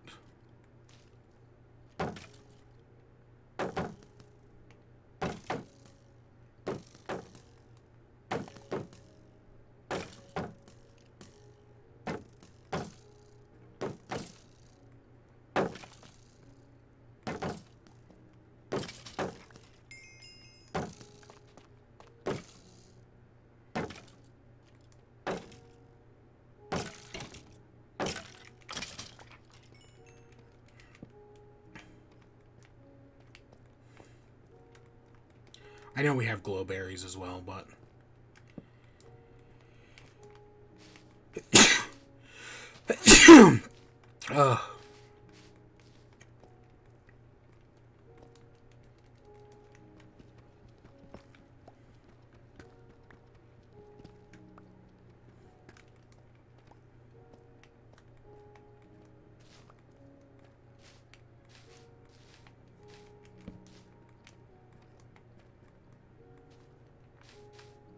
That's normal stone. Wow.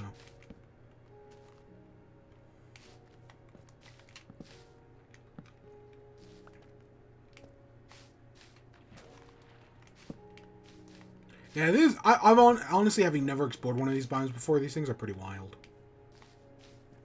These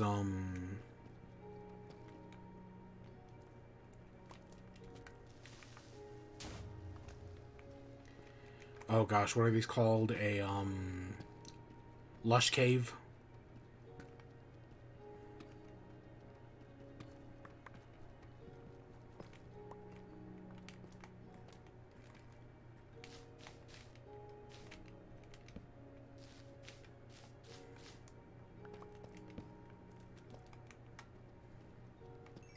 Yeah, honestly, I think we found everything. I mean, there's definitely more stuff to find. But, you know, at almost a stack of iron, I guess I'm good. You know, let's head back. So, I guess that leads us into the final thing of the show. Something I've kind of not been pushing off, but I'm stalling on at the moment. So,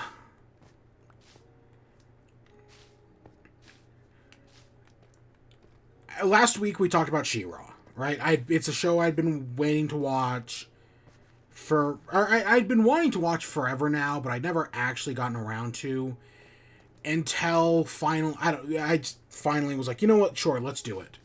So I'd watched the first season last week. And I had made a mention that, like, oh, you know, I could probably finish the entire show, right? Because I'm enjoying the crap out of this. So yeah, if given the chance, I could probably finish the whole thing.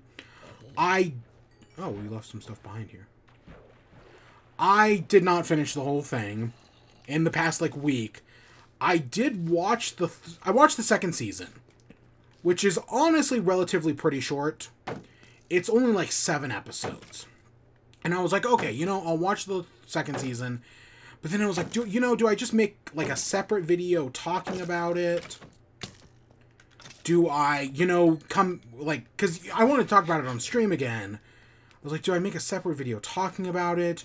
Do I wait a little bit, right? Do I just wait? And that's where I ended up watching Zombieland Saga, because I was waiting. But then eventually I was like, yeah, you know what, screw it. I watched the second season. It was really short. I'll watch the third season as well, because if you combine the second and third season length together, that's about the same length as the first season. So I ended up watching the second season as well. I ended up watching the third season as well. Which, again, if you combine the second and third seasons together, that gets you to about the same length as the first season. And so after watching the second and third seasons, I'm still really enjoying it.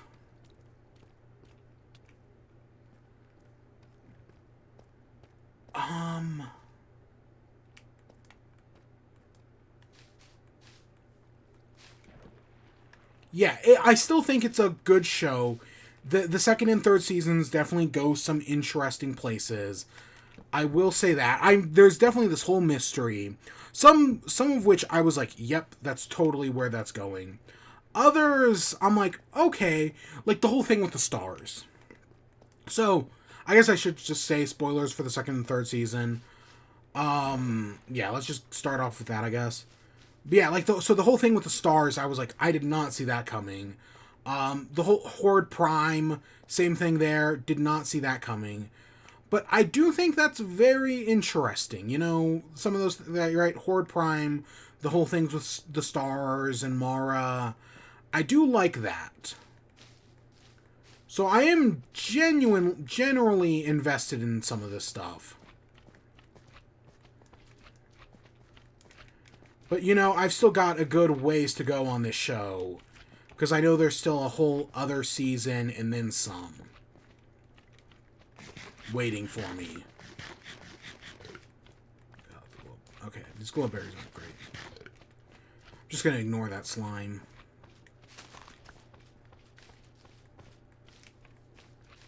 Okay, we're back up here at the aquifer.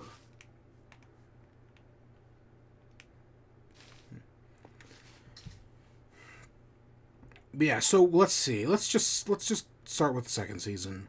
So, starting off the second season, you know, we start off where we left off last season. The forest is completely frozen over, so it's now they're now protecting the forest from constant horde invasion. And we're definitely cementing Catra at the start of the second season as like becoming right. She ends off in the first season as Hordak's second in command. So that's kind of where we're picking off this season. She's now the second in command, and she's filling up. Oh God, a Vern. She's filling in that position. But of course we're seeing the problems as well. But Bo is trying to be more of the tech guy for the team, but he's struggling to do that because he's not as good as Entrapta. They do find out Entrapta because there's like these new like advanced self-healing robots, and it's because of them that they find out Entrapta's alive, which is really like I'm glad that they didn't like hold on that forever. They held on it longer than I thought they were going to, but them finding out Entrapta's alive and then going and trying to save Entrapta, I think is pretty good. Like, I like that whole dynamic of them, like, being like, oh, we screwed up. We shouldn't have left Entrapta behind. We're not going to make the same mistake again. So they go and save her. But then they end up capturing Catra, and, you know, she's a manipulative piece of shit. So she gets one over on them. And then they learn Entrapta's, like, willingly working for the villains, which isn't great, honestly. I don't need this clay.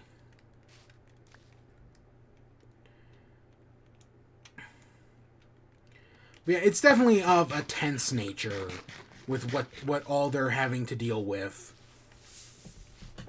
The whole Princess Alliance, do I find the the Ice Girl kind of annoying?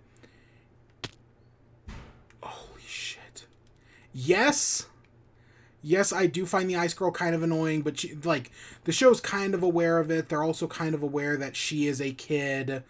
So, like, she gets some more slack, you know. It's fine. You know, I don't think there's any bad characters in this show, I would say. Like, there's nobody I hate. But yeah, the new Princess Alliance is, you know, it's fine. It's fun.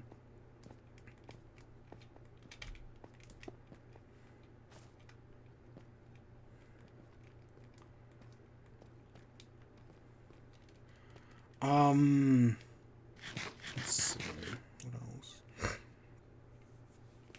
The whole ghost episode is interesting because, right, they go to this town that's filled with ghosts, but then you find out that, oh, they're ghosts, but they're actually ancient one, or not ancient, the first ones. They call them first ones. And then this is when they learn that, oh, the first ones actually look very human. Which, of course, this eventually comes to the eventual reveal, I think at the start of the next season? So yeah, I think at the start of season 3, this comes to the reveal that, hey, guess what? Adora is actually a first one. But yeah, finding out the first ones actually looked very human, and they're not like these ancient, like, mythical gods, I think makes a lot of sense. It was a logical conclusion I felt like the show was building towards.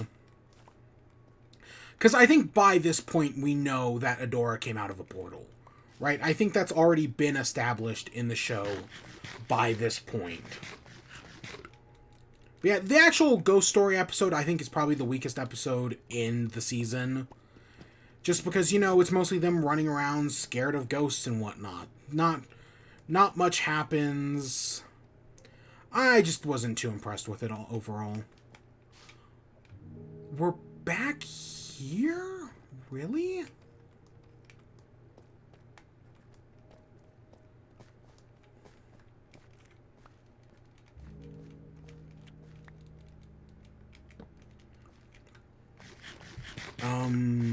Then we get the what if episode where they do like a series of like hypotheticals, like, hey, because they're trying to take back this base, but hey, what would happen if we do this? What would happen if we do that? You know, episodes like these are fun. They do it around the context of D&D, which I think is which is neat, right? Where they have like the little figurines, and then but each of the princesses like tells their story of how they're gonna retake the fortress, while meanwhile Adora is like freaking out because she's so worried about Catra like seeing through their plans and killing them all. Because Bo keeps dying in their hypothetical situations. But the actual reveal that Catra's not there is, I think, pretty good. I do really like the Scorpion Princess. We're back. What? We're back here? Yeah, the Scorpia. The more we see of her, the more we like her. Especially in the next episode, Whiteout. Whiteout is probably my favorite episode in the season, because it's the return of, I think they call her They call her Floppy. I think the official term they use is Floppy, but it's basically like Drunkadora. So we get the return of that. They're also running from these monsters that are also get corrupted because they bring back the corruption disc from the first season. Which, I'm glad. First of all, I'm glad they bring that back sooner rather than later. That's something they could have sat on for a while if they really wanted to. But I feel like by bringing it back sooner, it, kind of lowers the stakes. And, Catra believing that she can, take Drunkadora and just manipulate her to do whatever she wants. That's pretty good. I do like that. I think that's pretty interesting. We made it back! Oh my gosh, we made it back.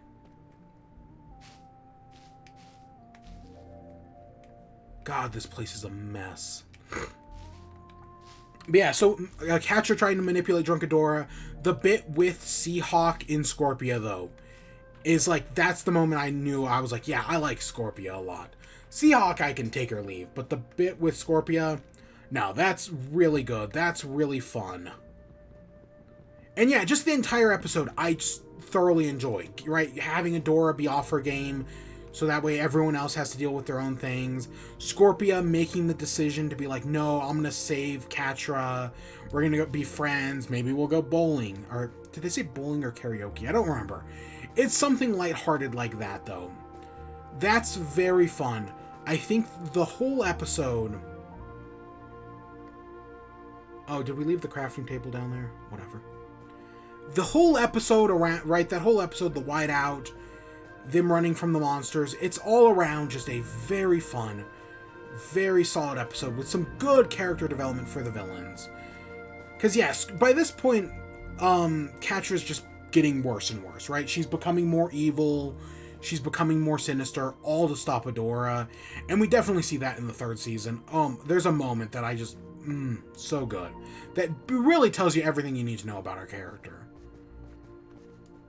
But yeah, I thoroughly enjoyed the Whiteout episode. Just very solid. Getting them locked in the snow, separating the characters, but they're still trying to, help Entrapta get her back to their side.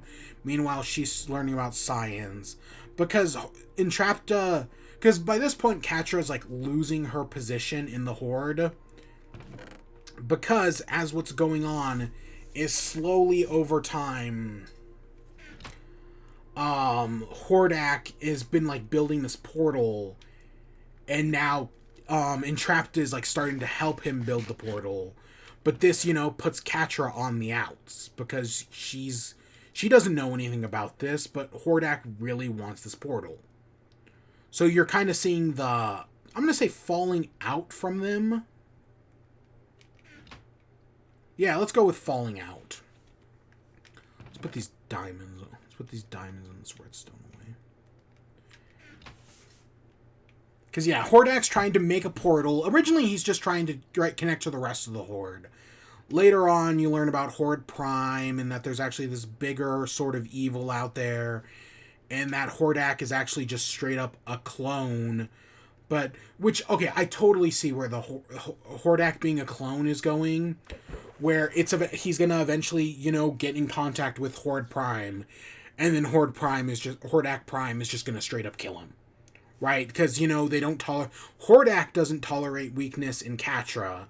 That's why they have the falling out. So eventually it's going to lead to, if Hordak doesn't tolerate it, then Horde Prime definitely doesn't. And that's going to eventually lead to tension between them. That's totally where this is going. I can already tell. After that, we get a whole flashback episode with a Light Spinner, who is, Shadow Weaver, And that Shadow Weaver's whole deal is that she used to be the instructor of Micah, Glimmer's father.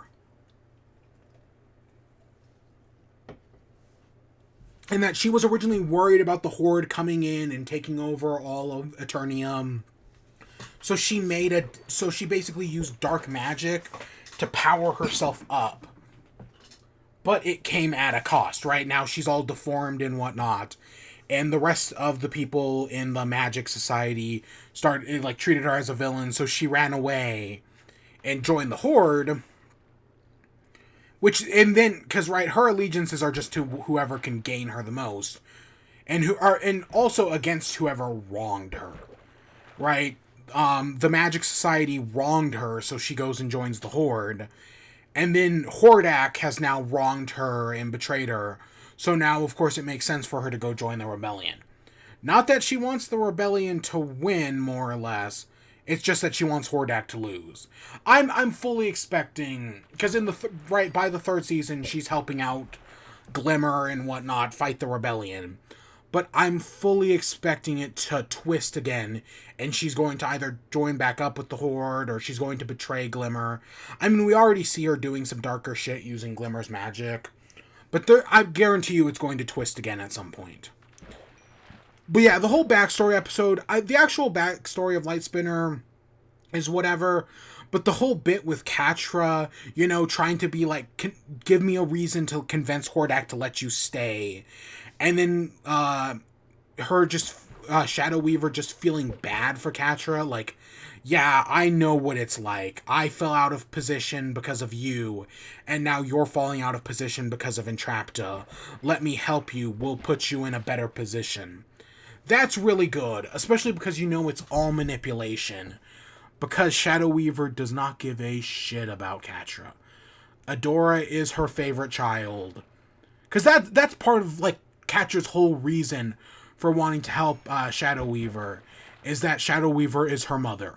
And that by helping her out, maybe she'll finally get that love she craves so much. But nope, she will never get that love. It's pretty fucking dark, honestly. But I really do like it. Right? Because eventually, at the end of the episode, Shadow Weaver runs away from the Horde. And now Catra's like, I'm fucked. If Hordak finds out that Shadow Weaver got away, he's gonna kill me. It's again, the Catra stuff is... I really like what they do with Catra. Yeah, she's an evil, right? Like, you see the potential for her to do good and to be a good person. But anytime she has a chance at happiness, she would rather, right?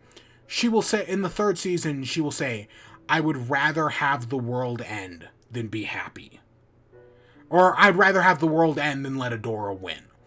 And yeah, that's pretty much it. And it's really good.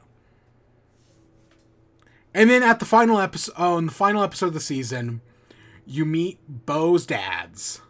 And goddamn it, I also fucking love this episode. Oh my gosh. First of all, you find out Bo's been lying about the whole thing. That he's like the youngest of 13. And his dads have been raising him to one day be a historian and take over the library like they did. But he wants nothing to do with the being a historian in the library. Instead, he taught himself archery, ran away, joined the rebellion. But he's been keeping it a secret, and as far as they know, he's been at a boarding school. So now they have to keep it a secret. It's the whole, this is a very classic trope, but it's so much fucking fun. I love Bo's dads. Bo's dads are so great. I like the one who he used to serve in the military, but then he eventually, left to, get out on his own. That's where he met his husband. And as a result, he hates the princesses because he was there when the first Princess Alliance fell apart. That's all. I really like Bo's dads. They're so great. And yeah, all the interaction I don't remember either of their names, sadly. But when they do the whole sad face to get Adora to translate the sphere for them, that's fantastic as well. Oh god, they're funny, they're cute, you know, and it's because it's all part of it's also like a meeting the parents episode where like, oh, do you want to see pictures of Bo with a in a bubble bath? That's adorable. The whole, oh, how he has a tattoo that is supposed to be first one's language for love, but then they reveal that it's actually lunch. Fantastic as well. Another great moment. It's all around just a very fun episode. And of course, when the liar is revealed, it's like, no, of course, we still love you, son, right? You're our son. We would never hate you. Yes, you lied to us, but hey, we're happy to know now. It's just, it ends on a really solid place as well. So it looks like because we don't have any wool, we're stuck fishing for the moment. I mean, again, we can go out and look, but I'm not in any rush to. I'm fine with just fishing at the moment. Hopefully we can light up the island enough to keep us safe. But yeah, that's all around a great... It's just a really fun episode, man. And then, yeah, and then you get the whole fight with the monsters, kind of whatever. But at the end of this is where we... Because there's a message that's like Serenia Mara portal. And so they find out that they have to go to the Crimson Waste to figure out what that is. Because this is where we get the whole thing about, like, the stars. How, right? Because we know there are no stars. But there used to be stars. And so the first one's language is actually the stars. They're constellations. Really, I'm a big... I do not like astrology, but I like astronomy. Not... Especially like this, right? Like the whole constellations and whatnot. Astrology's fucking stupid. Astronomy's pretty cool. And so the whole like, oh yeah, this is how they used to like the portal Mara Serenia being like how they like the constellations and how they like navigate, which leads them to the wastelands. That's all really good, really solid, really fun stuff.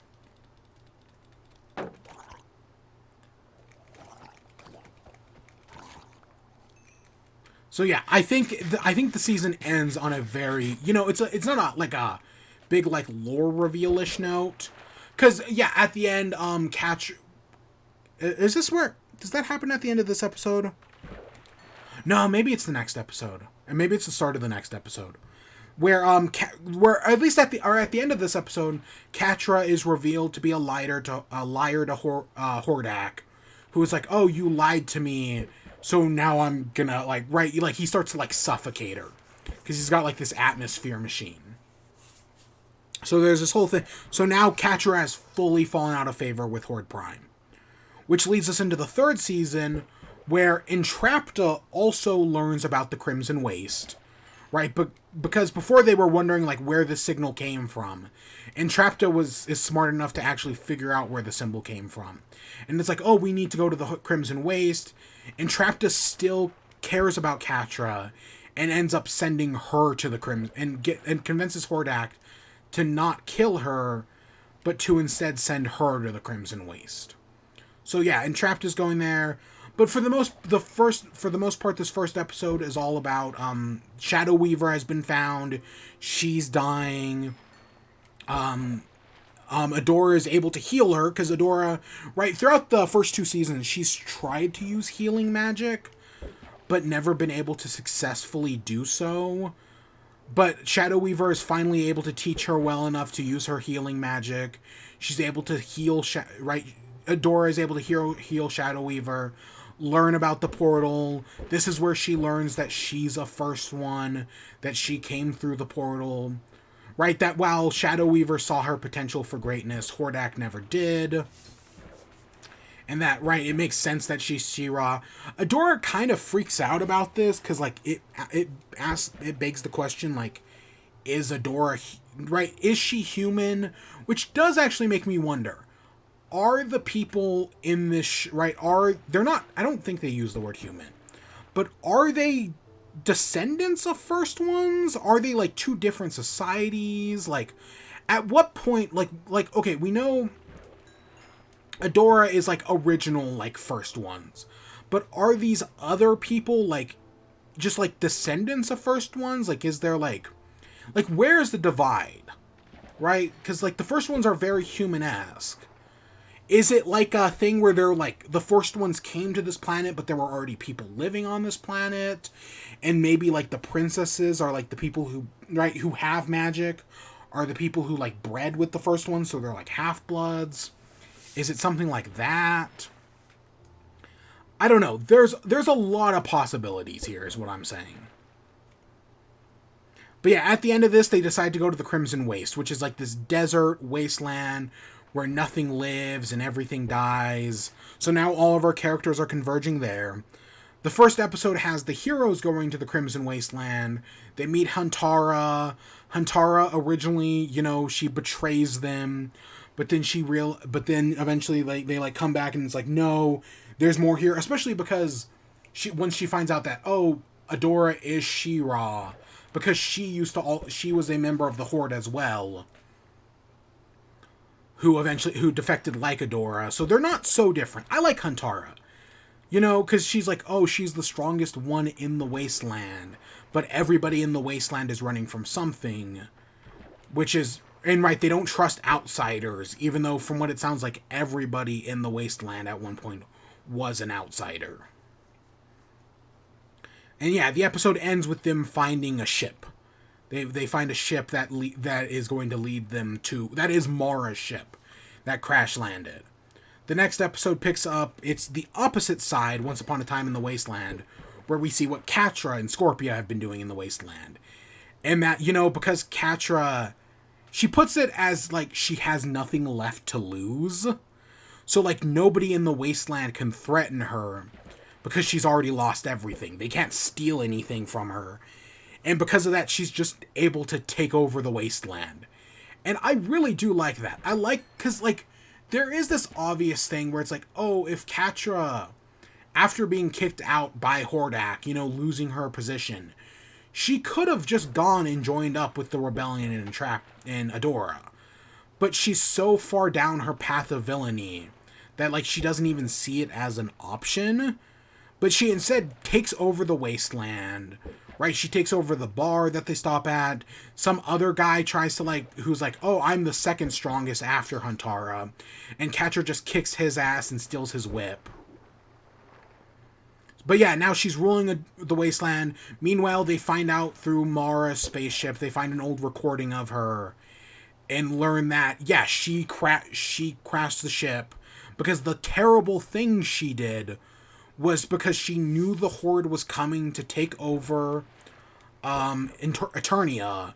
She instead moved Eternia into a pocket dimension, or something like that, like a null zone, which explains where the stars went. I think that is so clever. Finding out that the stars disappeared because they're in an alternate dimension where the stars no longer exist, I think is an amazing explanation.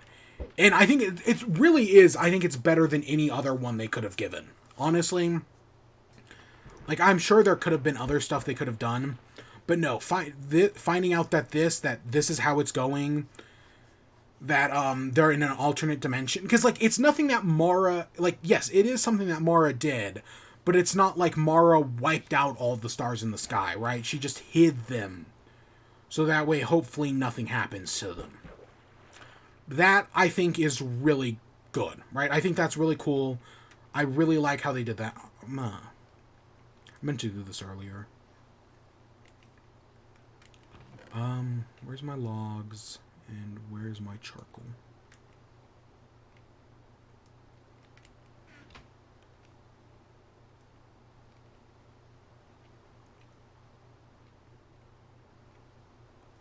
We need more wood.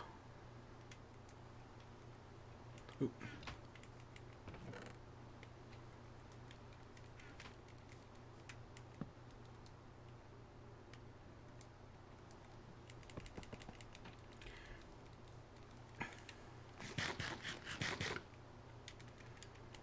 Yeah, so Catra ruling the wastelands, finding Adora, capturing her. Huntara escapes with Bow and Glimmer, but Adora gets captured. And then, right, and originally she's just like, oh, we'll stay here and we'll rule the wastelands. Because for the first time ever, Catra is happy, Catra and Scorpia are closer than ever, everything's working great for them, and Scorpia's like, yeah, there's no reason to go back to the Horde. We can just stay here and be happy. But then Catra finds out that Shadow Weaver left her to go hang out with Adora. Because again, Adora is her favorite. And that by Shadow Weaver betraying the Horde, that like breaks her, right? The fact that, again, her mother figure has a clear favorite, and that even after everything that's happened, she would rather go to Adora than Scorpia, just fucking breaks her, right? Catra had a chance to be happy here. Oh, also they find out the portal is the sword is the portal key at this point. That like, oh, the reason why Hordax in Entrapta's portal isn't working is because they need the sword to do it, because the sword was what sealed it in them in another dimension. But yeah, so Catra now has everything to impress Horde Prime, potentially. But yeah, even though she has a chance to stay in the wasteland and be happy, she would rather destroy the rebellion and be miserable than be happy, right? She would rather make Adora suffer and lose everything. And yeah, it is a very self-destructive behavior.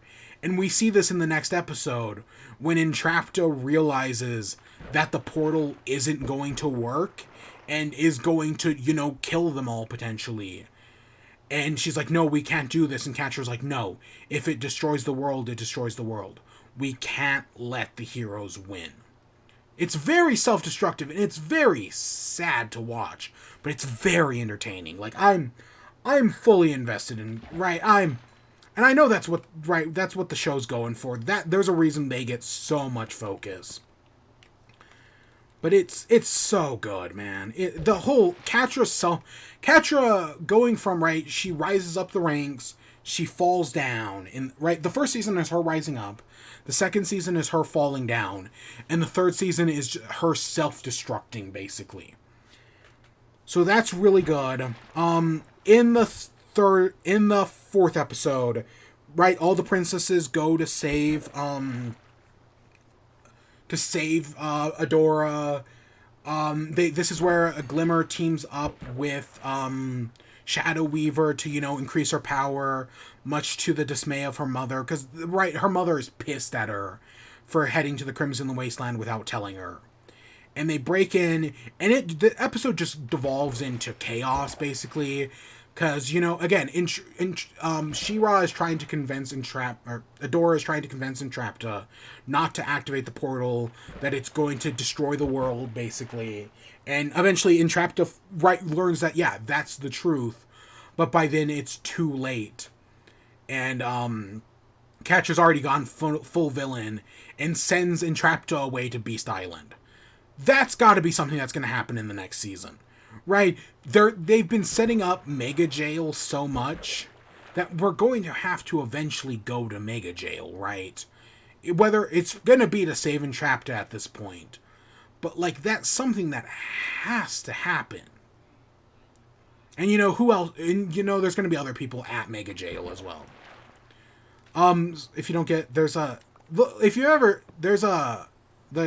YouTube channel, Characters Welcome.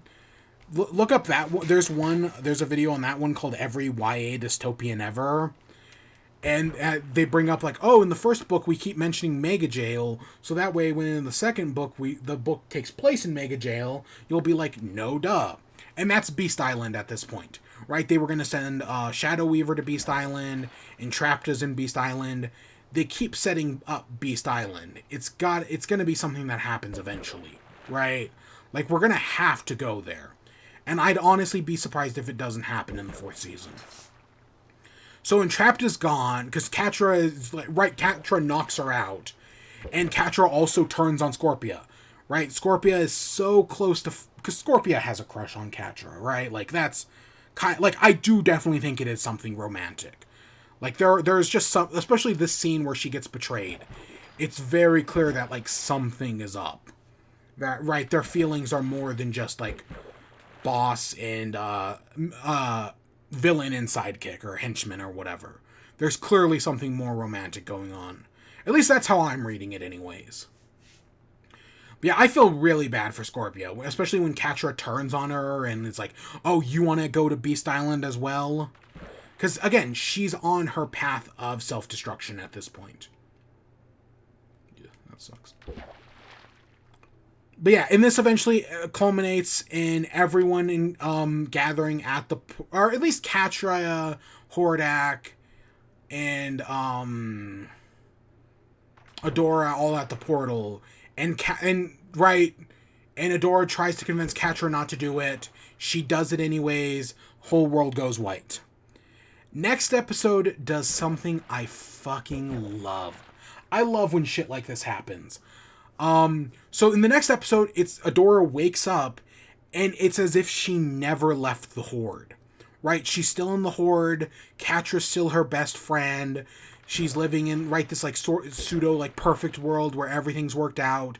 Shadow Weaver is both proud of her and Catra. The Horde likes her. Scorpia doesn't, which is kind of obvious. Right? Scorpia's I don't trust you.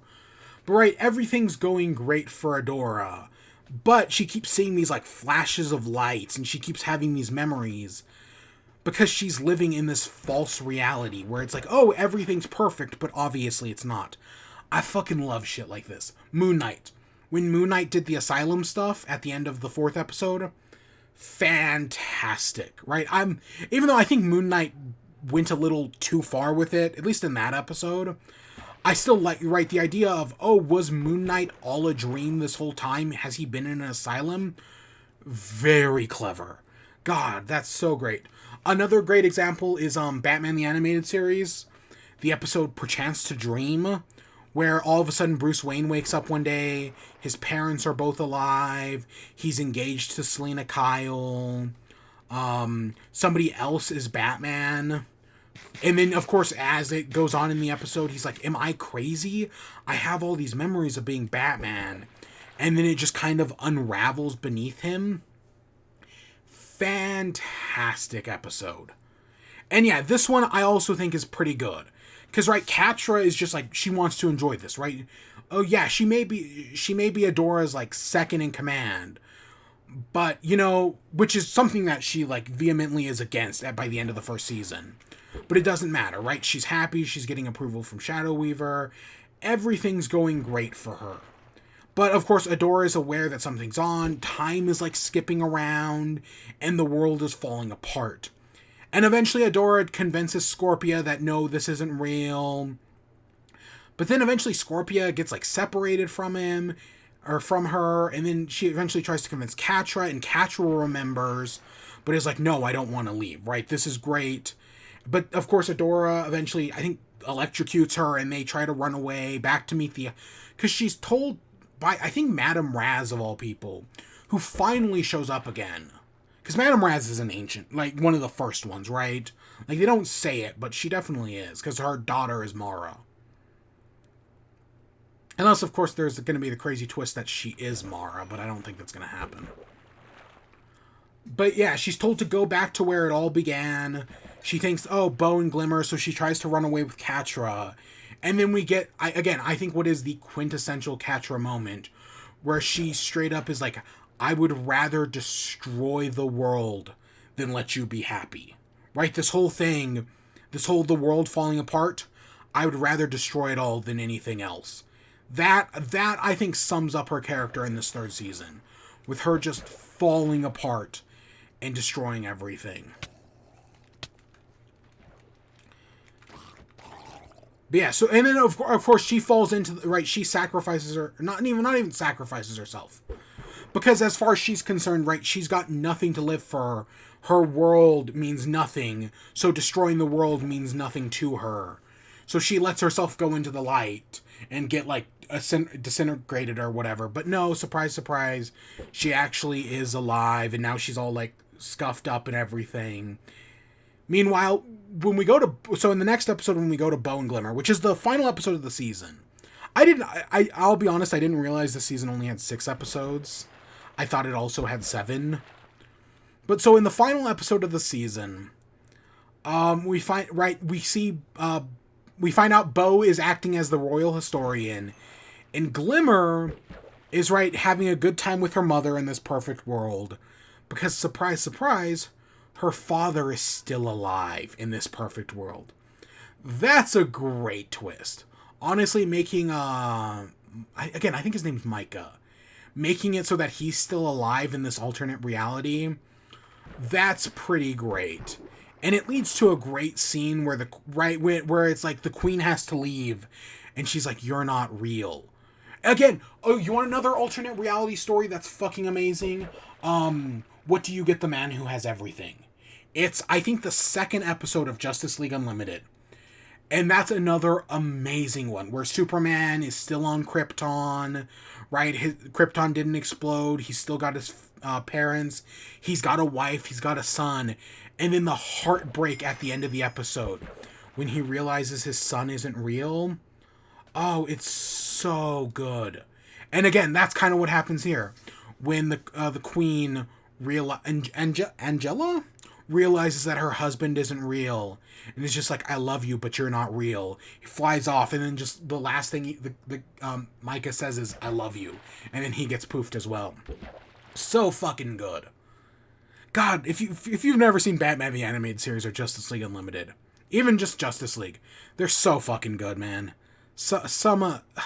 Oh my god, I love them to death. So fucking good. They're all on HBO Max. Hashtag not sponsored. But yeah, so yeah. Yeah, so I'm loving that. You know, She-Ra shows up, she gets captured. She eventually tells Bo and Glimmer, like, "This is what's going on. We're in an alternate reality.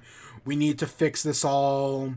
They eventually, there's a bunch of time skipping around and whatnot as they try to figure out, like, what's going on. They go back to the beacon. They're not able to get anything. Because, yeah, everything so far kind of, like, sucks for the position they're in. I guess,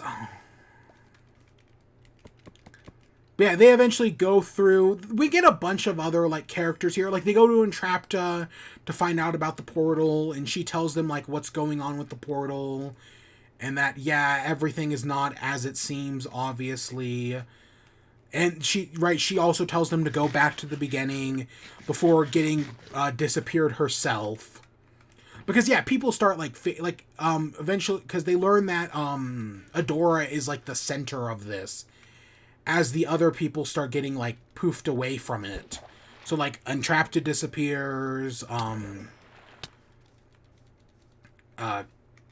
both Bo and Glimmer disappear as well, just leaving Adora on her own until the queen shows up. Because they learn from Entrapta that when they have to close the sword at the portal, or they have to close the portal at the sword, but one of them is going to have to stay behind to close the portal. And of course, Adora is willing to sacrifice herself, but the queen comes in at the end and is like, "No, I'll sacrifice myself, keep my daughter safe." And yeah, the episode ends with the queen sacrificing herself. The rest of them all meet up and learn the truth that, yeah, the queen sacrificed herself. And Hordak's original mission to, like, send a message to Horde Prime was successful. He sent, the Horde Prime now knows where he is. So yeah, again, I fully expect Horde Prime to come in and just kill Hordak. Just straight up, like, oh, that's totally where this is going. That's totally how this has to end. Or, again, my presumption is at the end of the next season, Horde Prime is going to show up and just straight up kill Hordak. Yeah.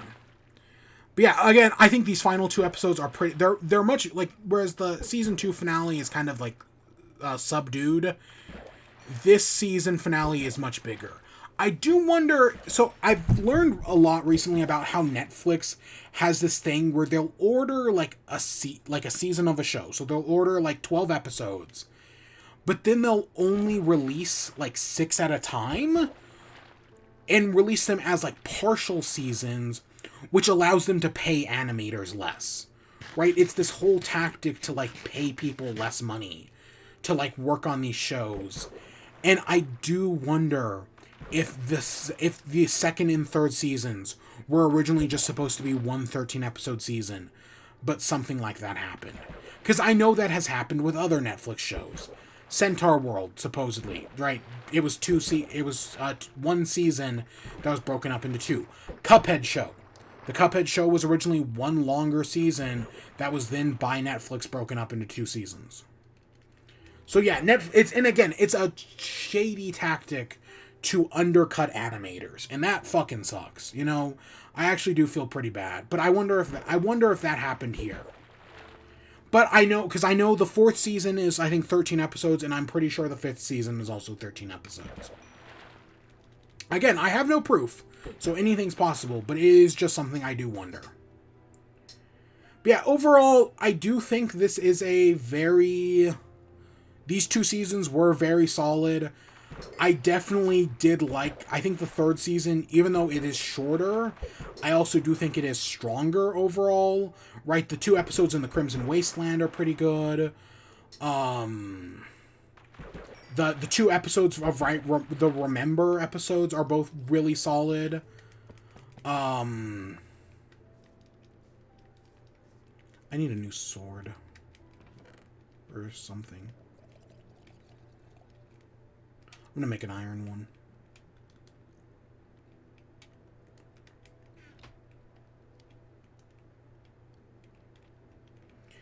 But that's not discounting the second season either. Again, Whiteout's a pretty solid episode.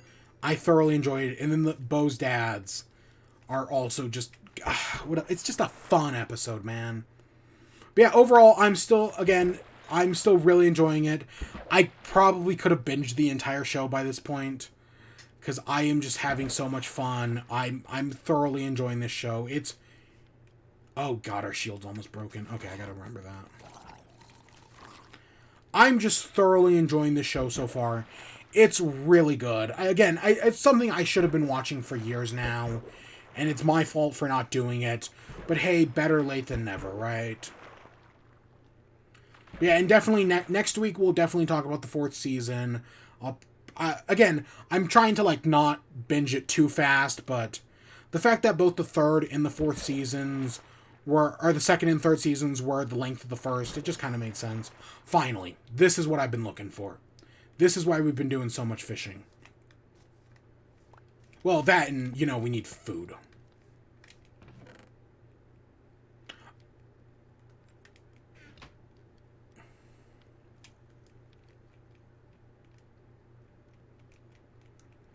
But yeah, I guess that takes us to the outro. So, I know we didn't get any achievements done today, to be fair, it's fully what I expected to happen. Achievements take time, they're not as easy, and I had to do a lot of preparation today, right? Today was a lot of prep. So I fully expected it to take longer. Right? Because I just straight up have more to do. So that makes sense. I need more. I guess I need more wood.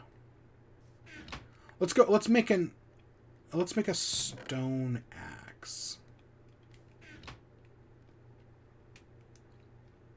Let's go get some wood real quick.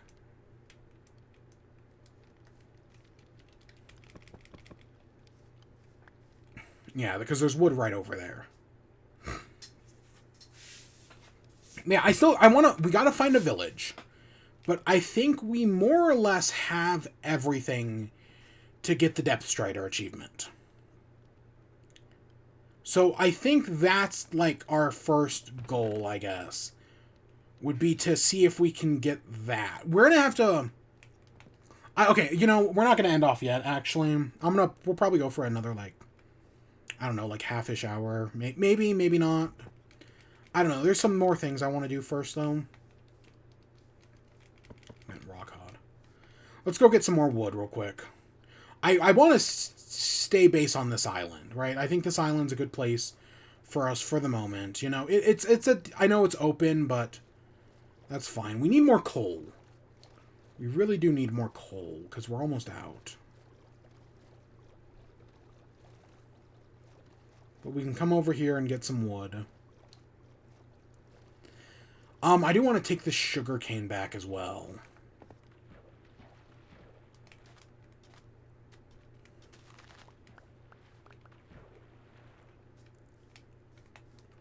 Honestly, I have no idea how good today's in chat was. It felt kind of chaotic for me personally, but it might have been fine. Oh, I didn't put those books. I'm probably going to have to make another chest.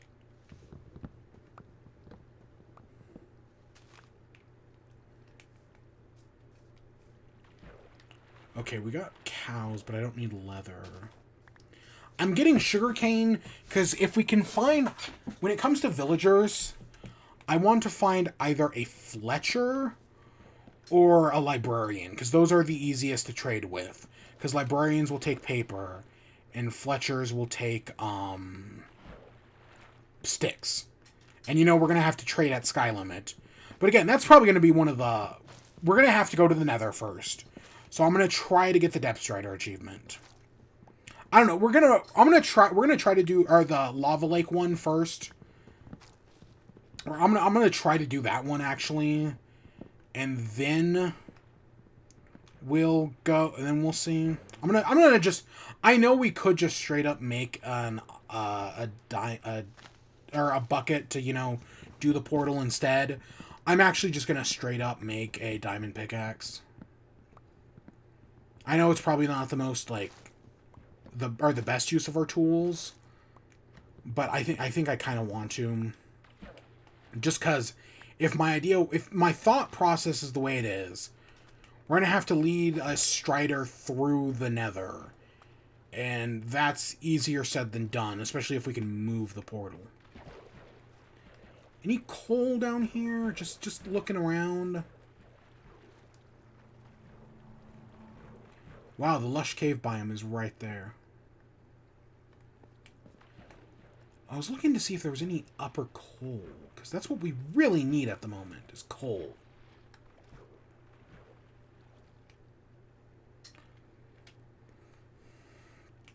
There's chickens.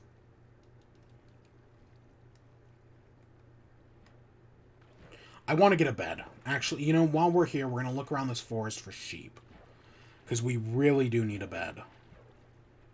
Like that, honestly, that's... I want to be able to set our spawn. And so far, we have one white wool. So if I can find 2 more, we'll be good. I know we've killed some spiders, but I don't think it's nearly enough. Might as well grab those 2 as well. Again, I don't need chickens. Do we have... I know I have leads. I guess I just don't have them on me. Okay, so the island's over there. So if we head this way. Again, it's nice to be out of the snow biome at least, but I do wonder if there's a higher chance of finding sheep in the snow. I know we've died a few times as well, but honestly, we haven't... I've had way worse luck. That Lush cave, because it is a Lush cave, it's well lit up. It's well lit up. So I feel like we haven't come across as many, terrible threats as we could have. Oh, look, it's the birch biomes that didn't get redone.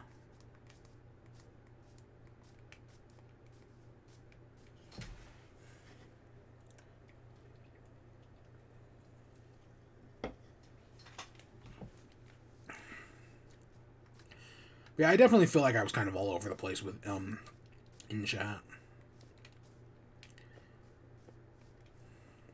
I didn't bring any iron on me.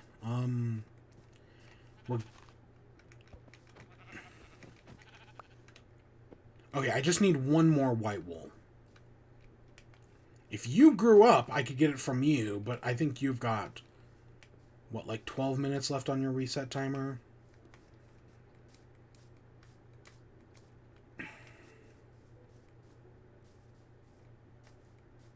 Now, luckily, I know where to find a lava lake.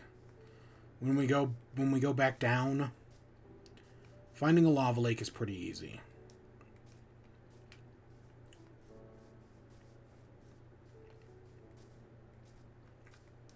There's a Piggly Wiggly.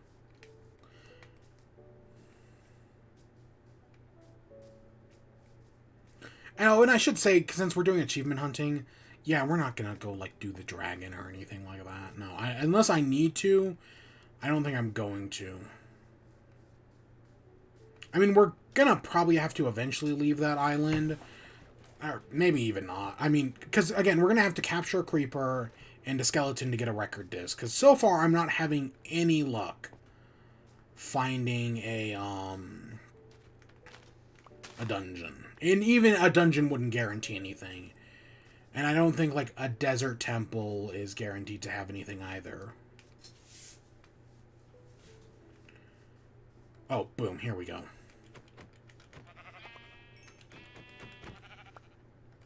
Okay, let's head back now.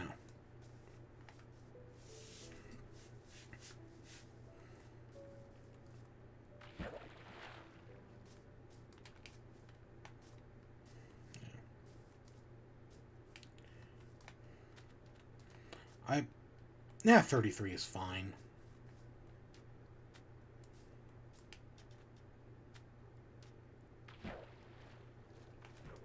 Did I get it? Yeah, I got a normal oak sap. Okay, I've got normal saplings.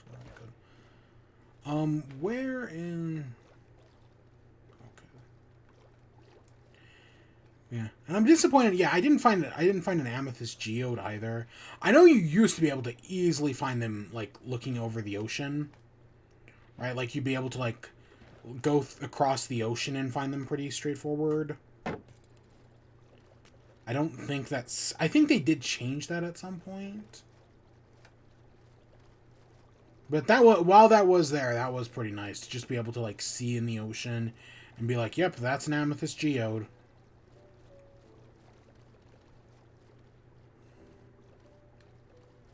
I don't know, I seem to have terrible luck finding them.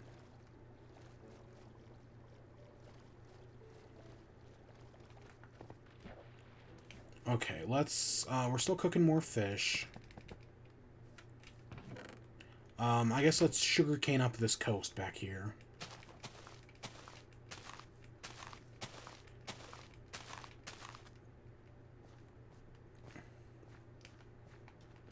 You know, we can just go around the gravel.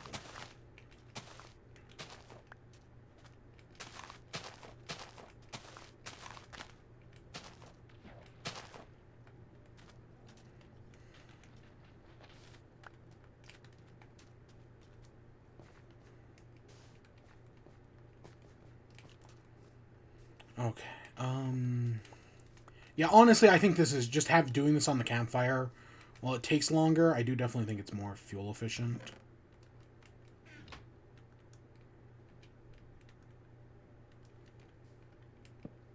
Oops.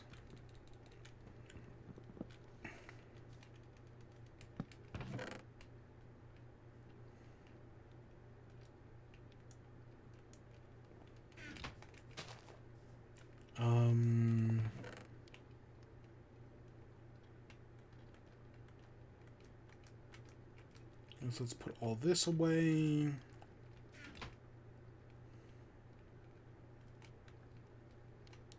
Let's make a bed. And boom, our respawn point is set. So now we don't have to worry about crossing the ocean. Hey, I fail. How you doing? Welcome to the stream.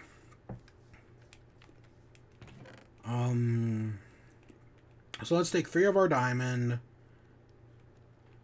We have a stick. I think I have more somewheres. Yeah. And let's make a diamond pick. I guess I'll also make an iron pick.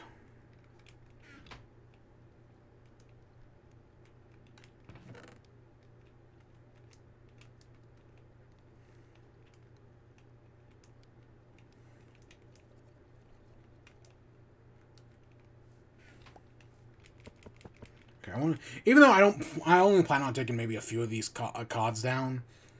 I want to get more. I want to like make sure they're all bred and whatnot. Yeah, oh, that's so nice to finally be able to sleep through the night. Yeah, just not having to worry about any of that.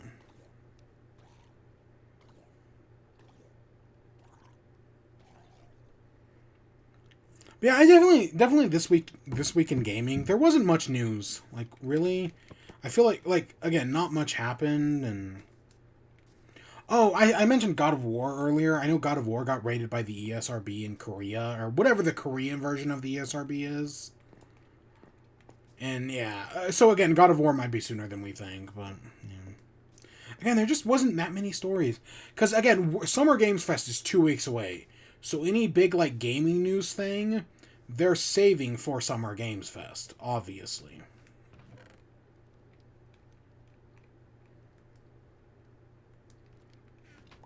Like, why wouldn't you save your thing for Summer Game Fest? And we will do. I think Summer Games Fest is. I want to say it's the 10th or the 11th. So probably next week on stream, I'll be doing again. Hopefully by next week we'll know if Nintendo's doing an E3 showcase, or some sort of showcase in the first week of January. It's been the last Nintendo Direct was February. It makes sense if we get another one soon. So yeah, I will probably be soon. Oh, let's make a bucket. I need a bucket. Oh, and I need a flint and steel. Do I have any flint? I don't, but I know where to get some.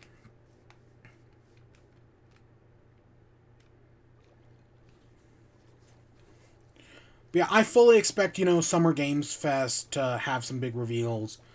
But it makes sense for Nintendo to be doing a showcase. I want Nintendo to do a showcase. And in the Nintendo showcase, we'll probably know in the next week or two.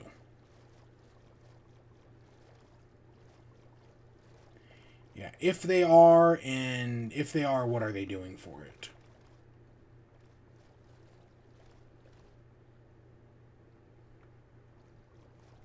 It's somewhere. I was like, it's somewhere around here. It's right there.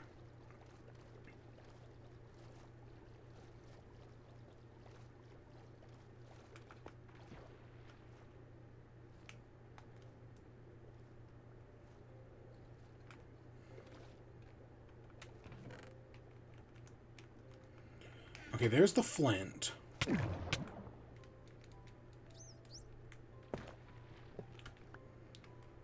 But that gives us enough oxygen to get that. There might honestly be more down there. But I'm not even going to worry about it. Yeah, I'm not even going to worry about that. Let's just get our flint and steel and head back. And I think this direction.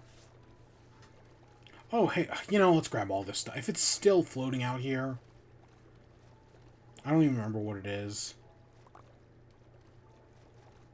Might as well grab it.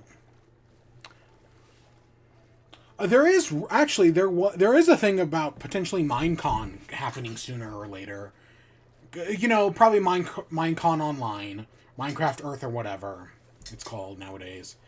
And the rumor came about though, because I guess in one of the most recent snapshots or whatever, there's a bunch of references to Minecon in the snapshot.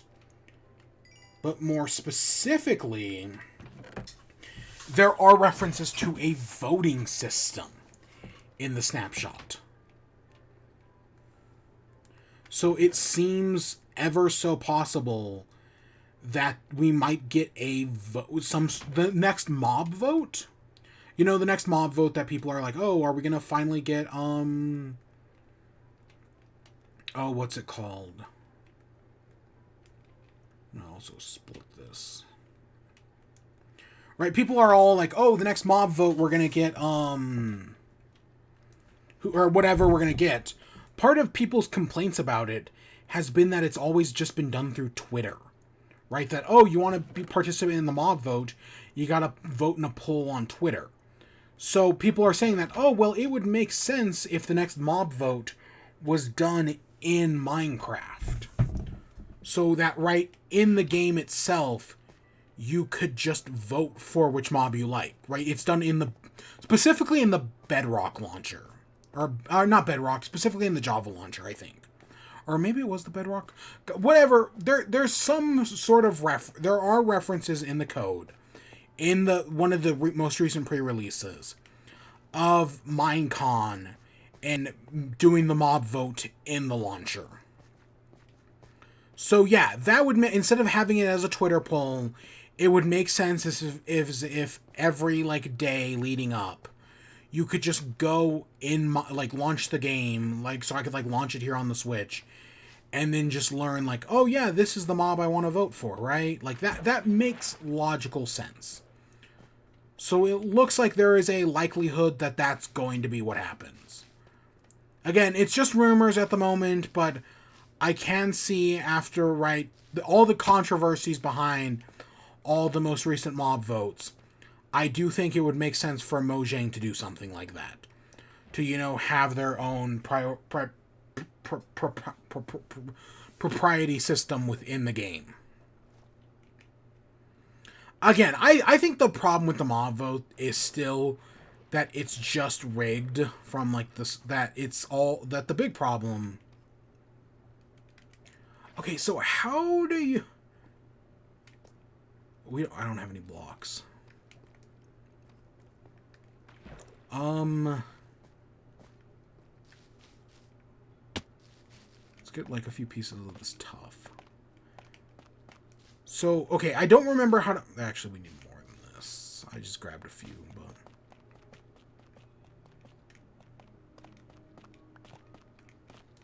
Okay, how do you do the one block nether portal? Or the one bucket nether portal? It's, I think it's something like this, if I remember correctly. Oh my god.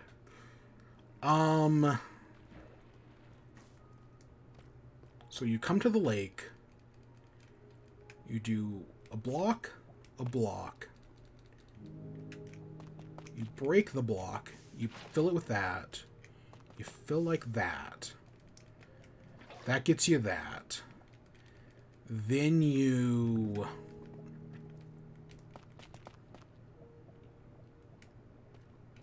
Is it... Or it's actually, I think, 3... Is it 3 up and 1 across?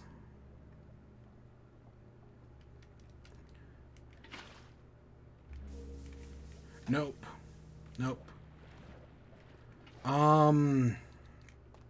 Maybe it's 1 across like this?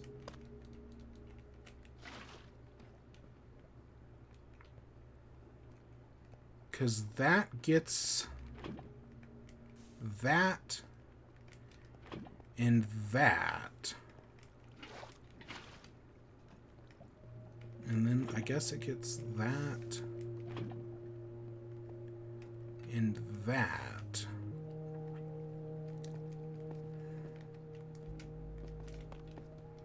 But does it get this? No. Okay, maybe I didn't build it high enough? Maybe that's it? Oh god, I'm so... Again, I've never actually done this before. How do I get it?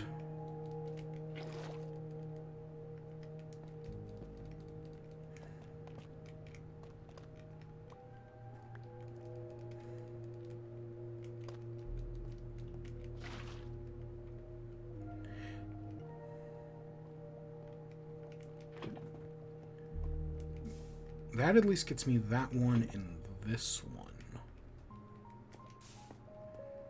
And then it's just getting those top two.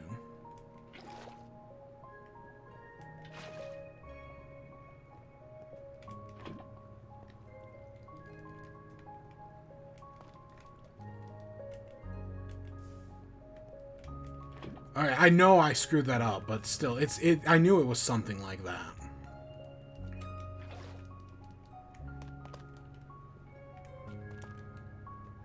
That's still gonna make my life... I really wish... God, I screwed that up, but... Yeah, I knew it was something like that. Okay, let's eat some fish real quick.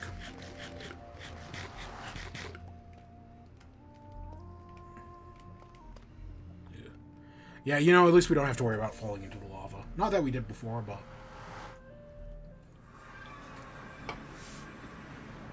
Okay. Fuck. This is literally the worst biome we could have ended up in. Like, I shit you not. This is terrible. I would have taken literally anything other than this. Fuck me.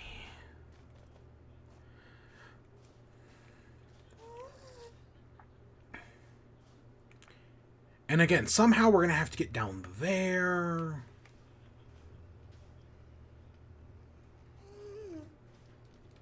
Okay, let's just... Ugh.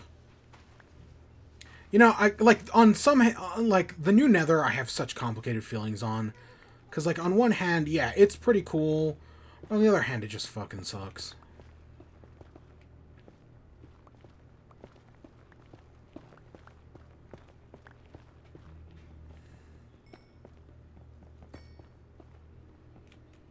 I gotta also be careful of the shield cuz I know it's going to break.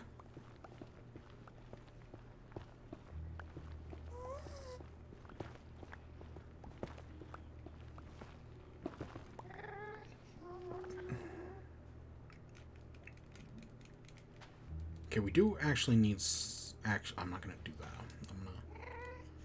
We do actually need some soul sand. I will be honest, yeah, I do need some of that. But I really didn't want to end up in a soul sand biome. They are just the worst.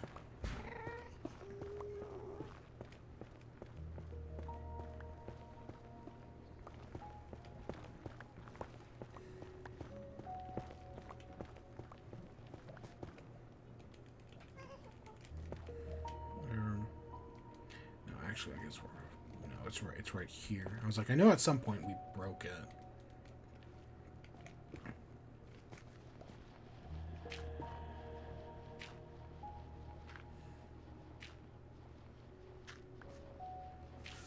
I think we've already passed the lava layer.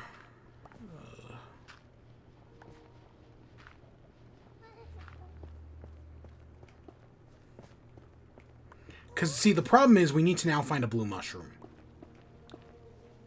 And that's going to be a lot easier said than done, I guess.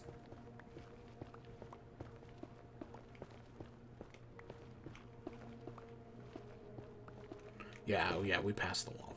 If I had to guess, I'd say the lava layer is where that cave was.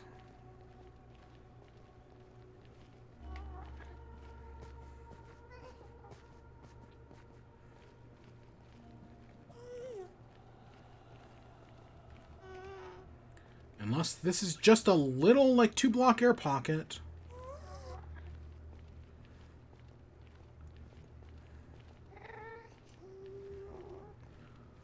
Where would the lava layer be?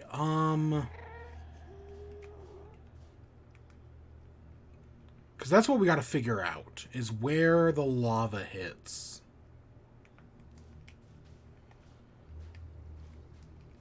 And I really don't want to fucking deal with these skeletons. I guess let's head... Okay, if we're starting... Where are we starting here? We're starting at 60, so let's head down to 30. Or, you know, let's even just head down to 40.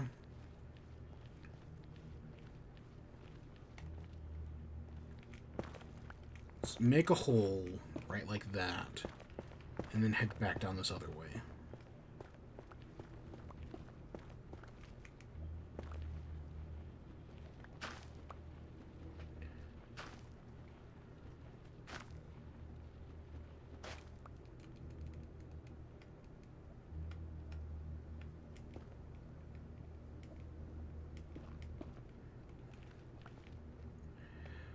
There's a strider. See, I know they exist down here.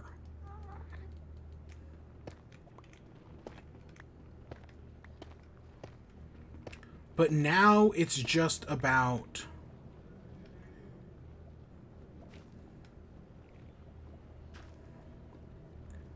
Okay, I know what we're going to do.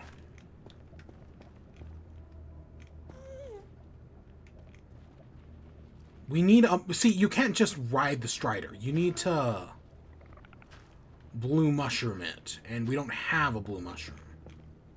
At least not at the moment. Hey, come on, buddy. Get out of that lava.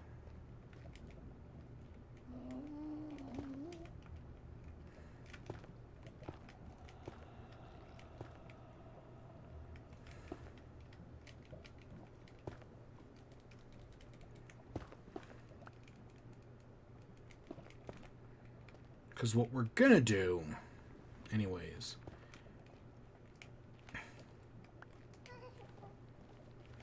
we're gonna move the Nether portal from up top to down there, right into that wall. Because I want it to be at lava level.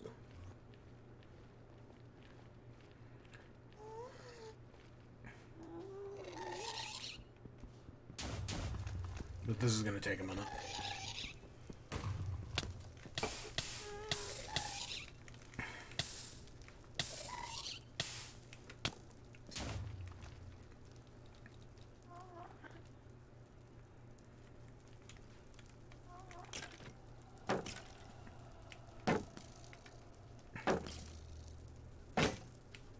Oh, God.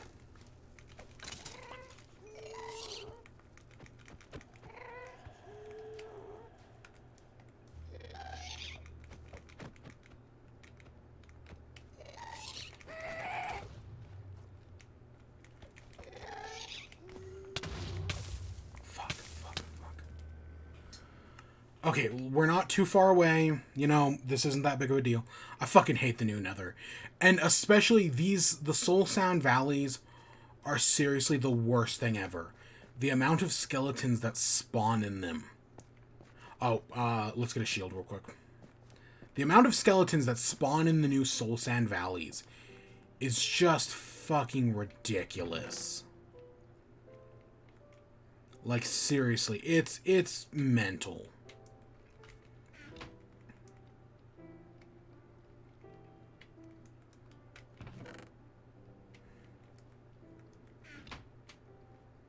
But we need to find a blue mushroom, which is going to be the biggest, because again, if we had spawned in a blue mushroom biome, we'd be golden. We'd have this achievement. Well, okay, I mean, we'd still probably have to deal with some bullshit, but, you know. But the fact that we have to now go out and look for one, that's where this becomes so much harder.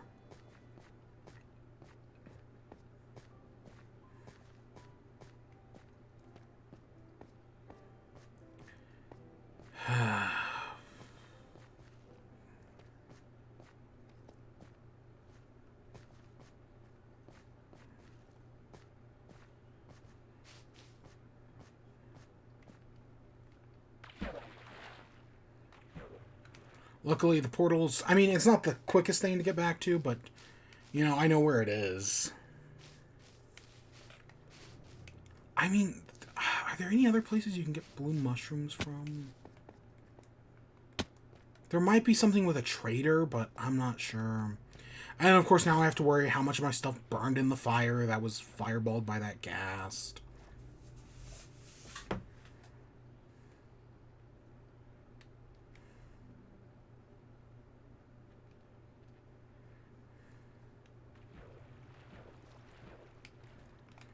Because if we lose the diamond pick, God, that's such a waste of time.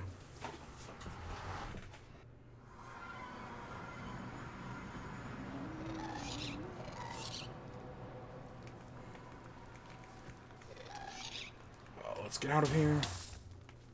Oh, come on, stop being on fire.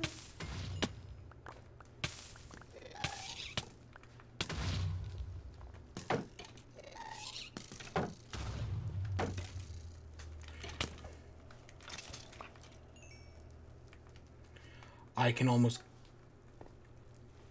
Did we... No! Oh, okay, we did get the... I was like, did we get the diamond pick? I didn't see it. No, we did. God, see, look at that. That's... Let's see. 6, 7, 8. That's a fucking ridiculous amount of skeletons. That's why Soul Sound Valley is the fucking worst.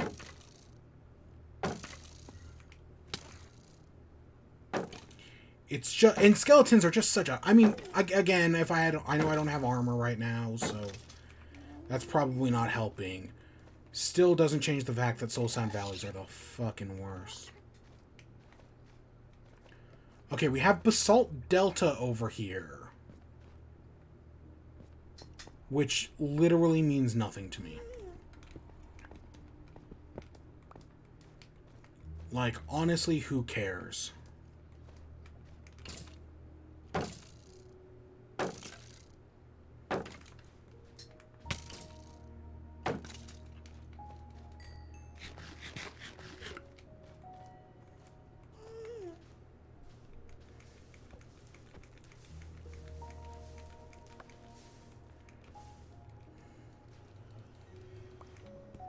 Because, yeah, we gotta find a freaking...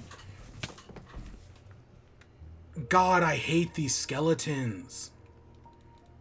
Now, admittedly, their aggro seems pretty they seem pretty stupid. But they're just not stupid enough.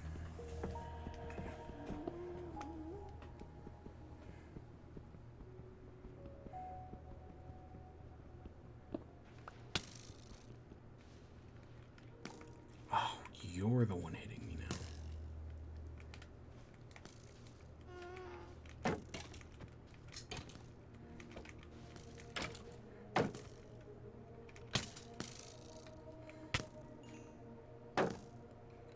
See, look at how many there are. God, I hate these. Again, they just made the mob spawn, and then they've actually changed the mob spawn rate in the newer version to make it increase how many mobs spawn. So, like, if you thought it spawned too many mobs before, well, it's gonna spawn even more now. Like, they've even changed how, like, frequently the mobs spawn, which is just fucking stupid. I need to eat.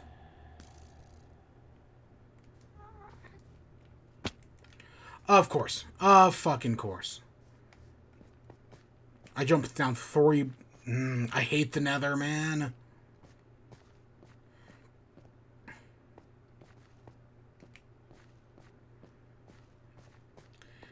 I hate these soul... Like, honestly, if it was any of the other 3 biomes, we'd be doing fine. It's this fucking Soul Sand Valley that's just the... Skeletons spawn too much. And again, now if it was Wither Skeletons, it'd be bad as well. But I honestly think Wither Skeletons would be better, because at least Wither Skeletons only have close range attacks. It's dealing with all this distance and on the Soul Sand. That's just the fucking worst. And it's going to create a new Nether portal now. Because we got 1 block in before 4 skeletons showed up.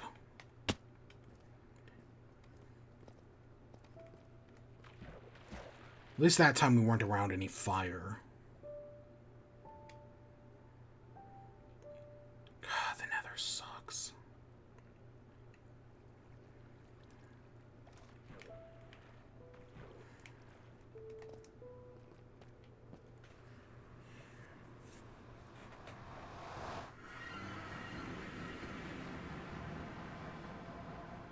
We were at, what, level 23 of experience-wise? Not that, again, I don't plan on making an enchantment table anytime soon.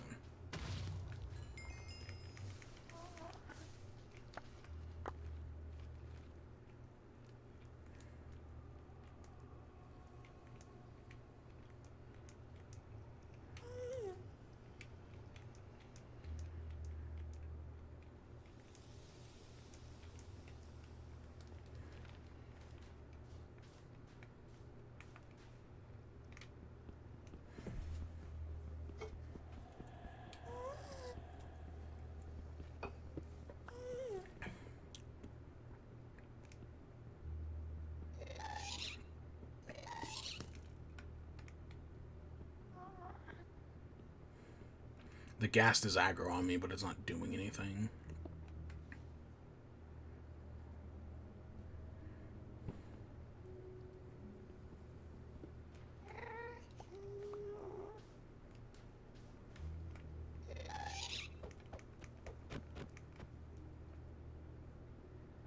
I know we have bows back at home, but...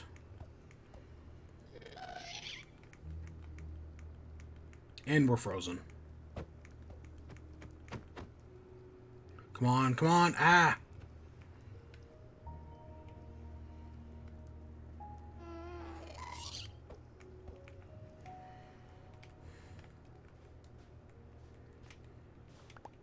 Yeah, no, I haven't gotten a new bow. Oh my god, look at that bastard.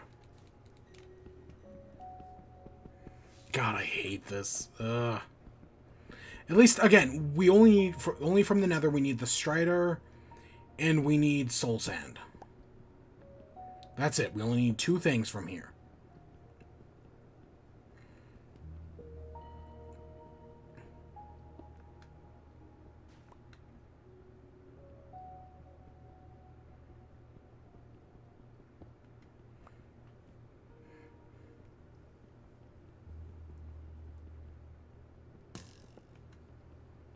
And again, I hope what I'm planning on doing with Strider works, right? Like...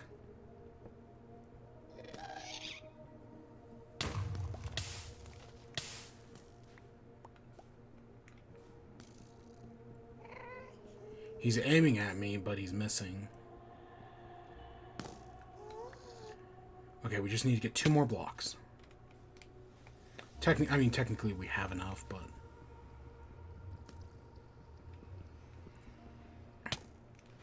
Oh, come on, you piece of garbage.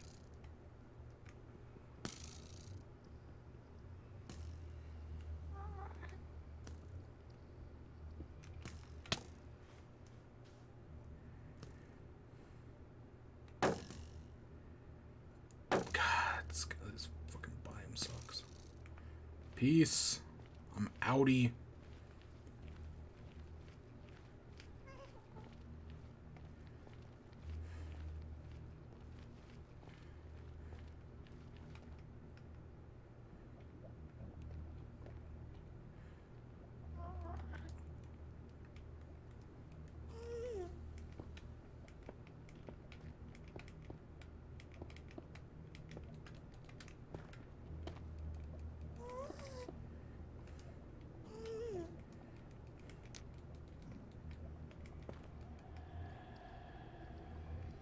Okay, let's make sure this all connects back.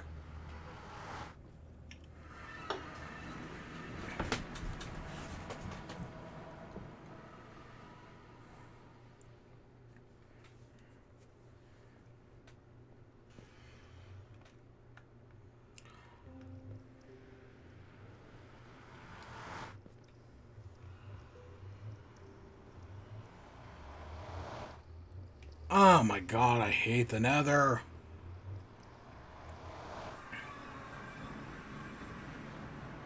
Again, the 2 portals aren't that far away.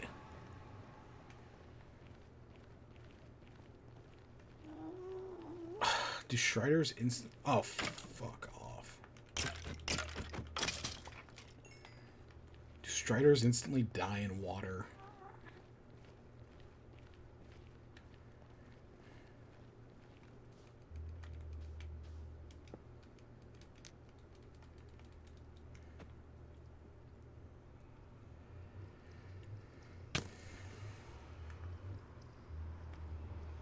Yeah, just look at that. Fucking look at that.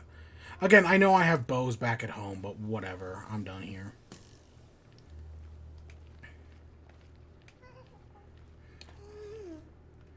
This place is gonna be a pain.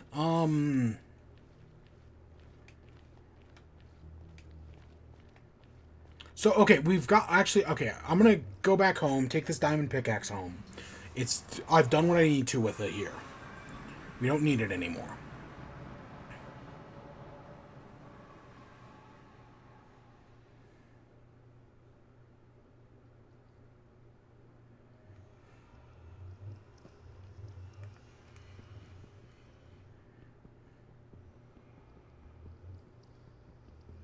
It's weird that this creates a portal higher up when it's in fact much lower, right? Like, I moved the new portal even lower than the other one.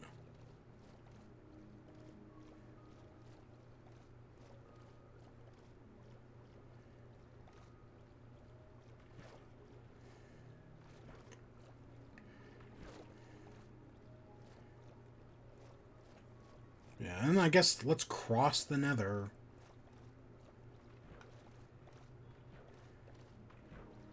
Or at least we'll take a quick... Because all we need to find a single blue mushroom, and then I think the rest is history, right? The rest is easy enough. I think. God, I hope so.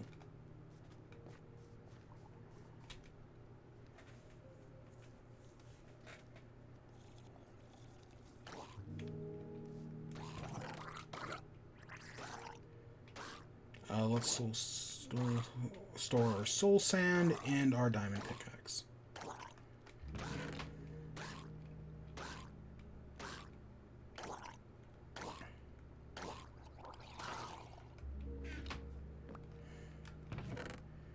I know we have obsidian in one of these chests.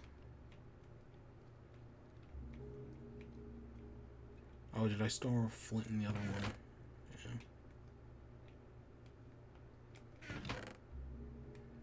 Bones are stored in this one. Okay, let's go trek across the Nether and see what we find.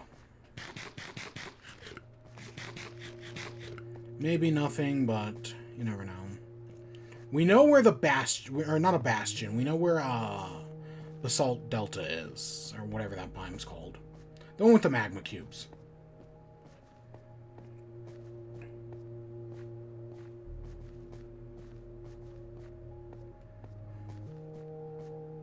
And we're literally just going to track on the surface of the lava. Because why not?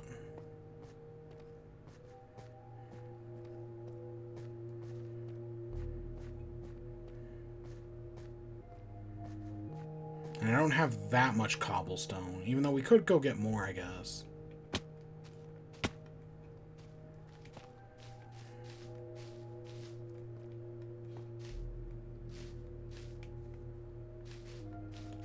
Yeah, that's a... I've seen the spore blossoms, but you really got to take like a look at them. Like if you look away and then look back, they don't really do spores. Honestly, it's one of those things that I'm kind of disappointed by. Same thing with the campfires. Like they have the smoke, but the smoke just isn't nearly as impressive as I want it to be. Is that straight up diamond right there? Oh. Well, it is. Wow. I mean, we could go get it. I just gotta remember it for later. And figure out how to, you know, get there, but that shouldn't be too hard. Alright, let's see where this takes me. I'm assuming it'll take me out at the top.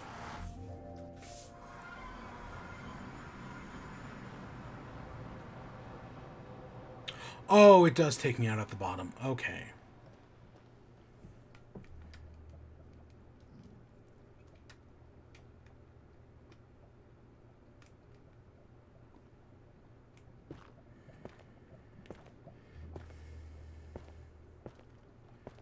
So let's just start trekking across.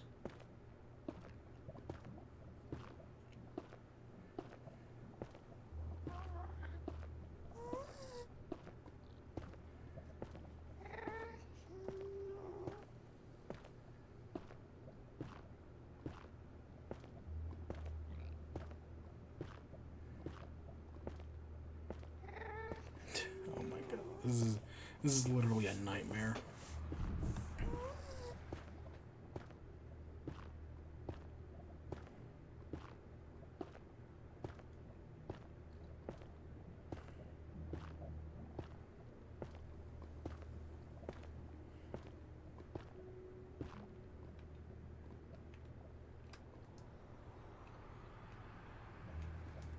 Again, I think as long as we can find a mushroom, striders are not going to be hard to find. I literally think that's the easiest part.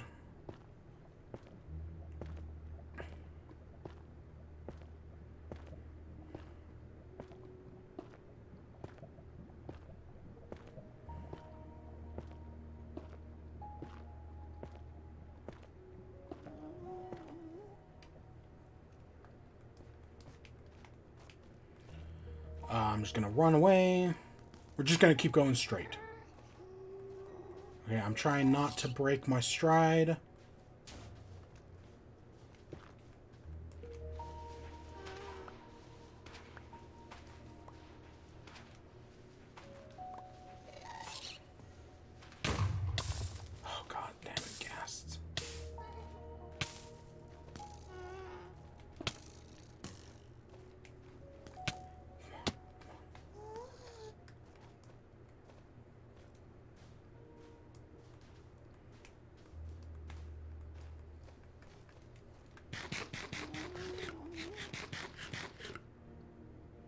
Look at that, just like 3 more oh my god.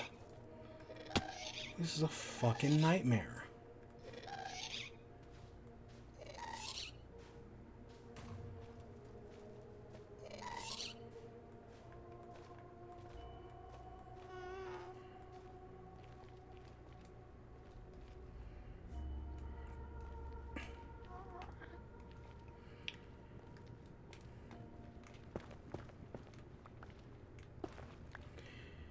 You know, if you could heal up, body, that would be wonderful. I know I'm running away, but still. God, I freaking hate this. We found normal nether. Now, I know we can actually find blue mushrooms in red nether. So if we can find... Not old nether. New red nether. They're rare, but they are findable.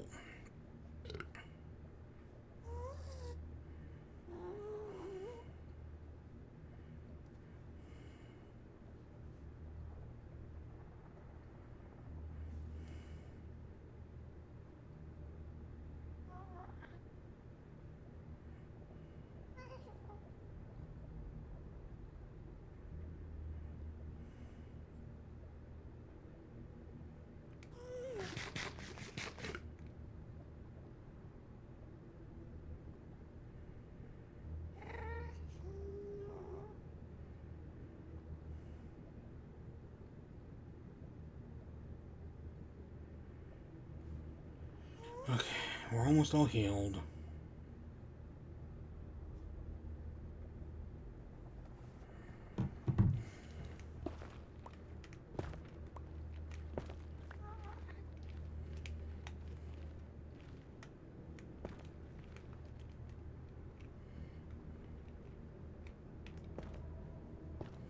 I know we strayed a little bit from the path, but we'll be fine.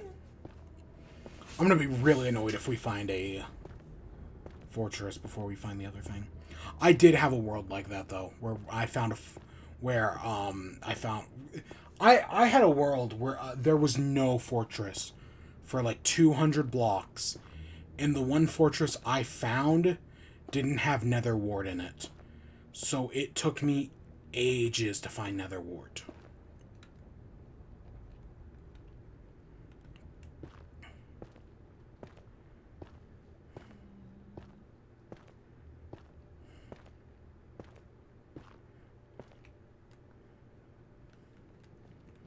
Okay, we're in old boring nether, but old boring nether, we have gold, so old boring nether isn't as bad as new scary nether.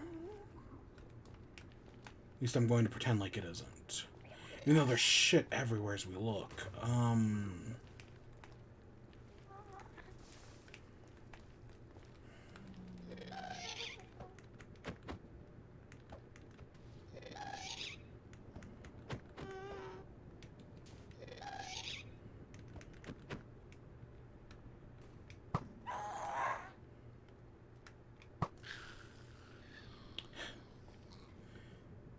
Okay,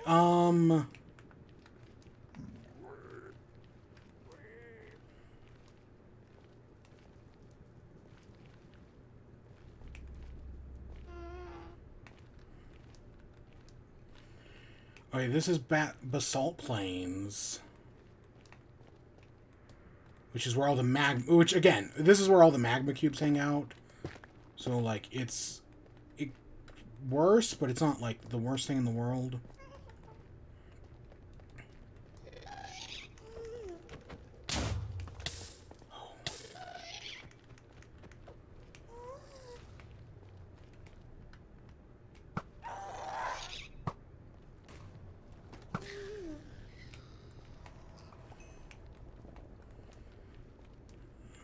Magma cubes.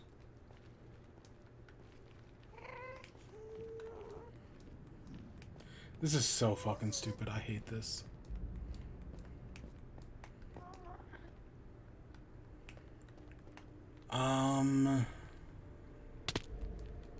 Okay, we need to eat more.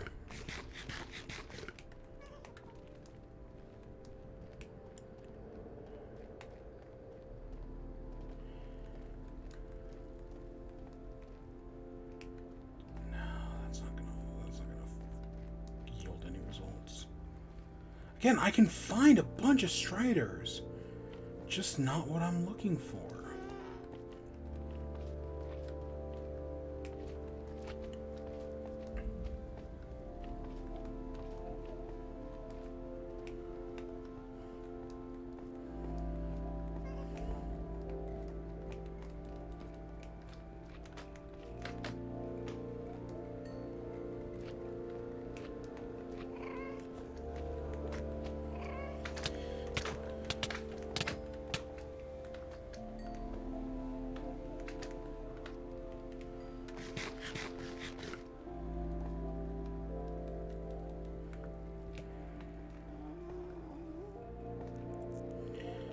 There's the fortress.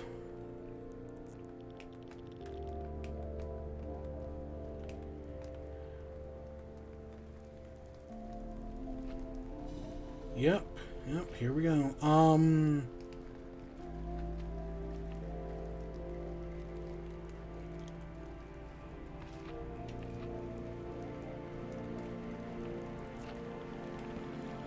Sure. And I guess let's just dig up. I don't think I can find what I'm looking for in fortress chests. I mean, I might be able to, but I kind of doubt it.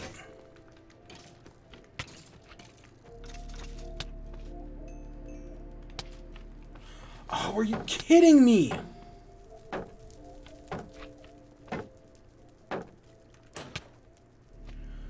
God damn, I am just in an unwinnable position here. Holy shirt.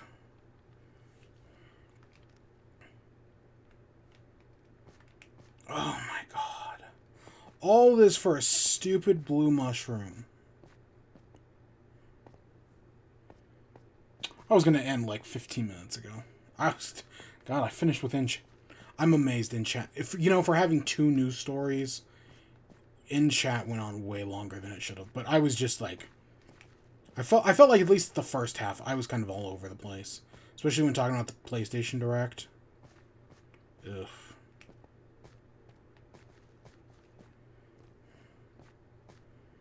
I guess I'm just having fun playing Minecraft. Even though I'm annoyed as hell right now.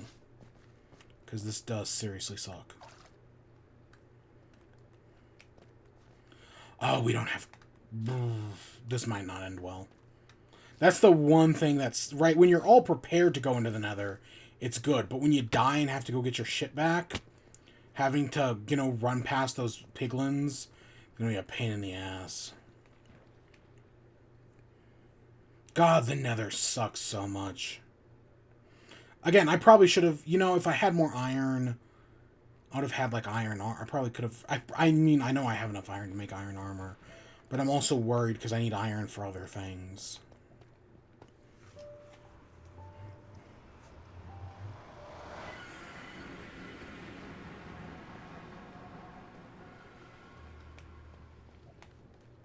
Yeah, I probably should have grabbed a piece of, like, salmon or 2.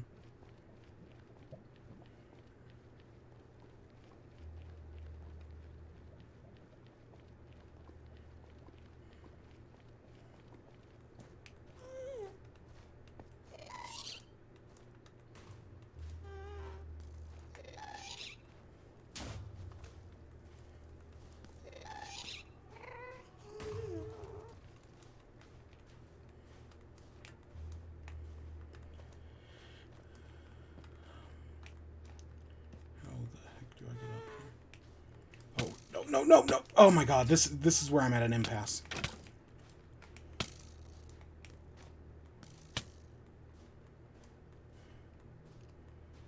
Again, there's just too much shit here. And the fact that my only option is to just run past it all. That fucker is going to be a pain as well. I mean, at least I can outrun. At least gas, they have projectiles.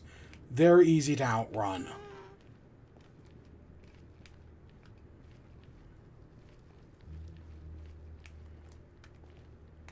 So I think we go over here, around here.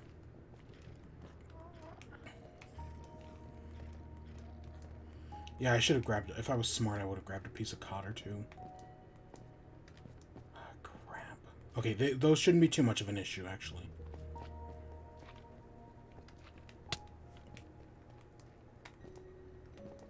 They're not the sharpest tools in the shed. I'm honestly way more concerned about dying by hitting one of these magma blocks.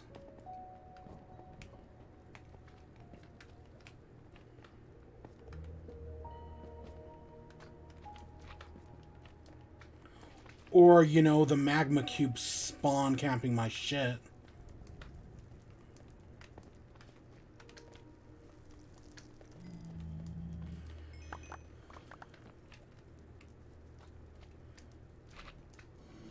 Where's my cod? Give me my cod.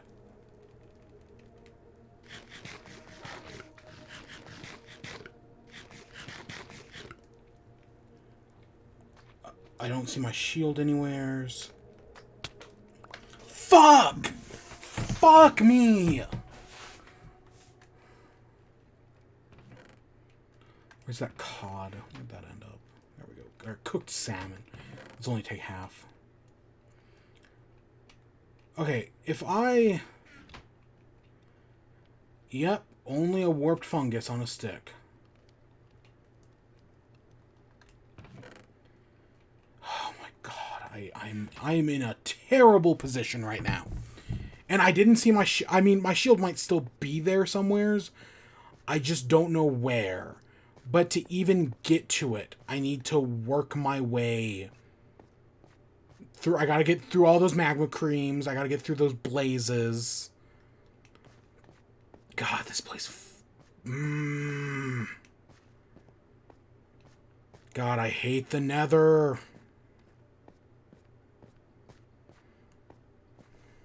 You know, that's what does... You know, at least in the new warped...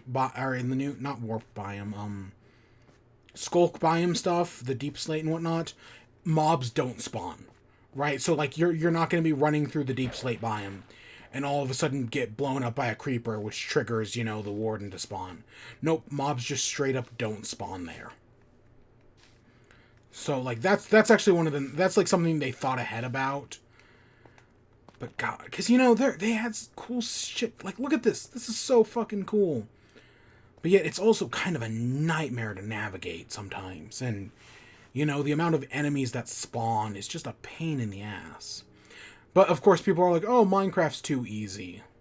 I don't know. Maybe it's just I'm not good at videos games.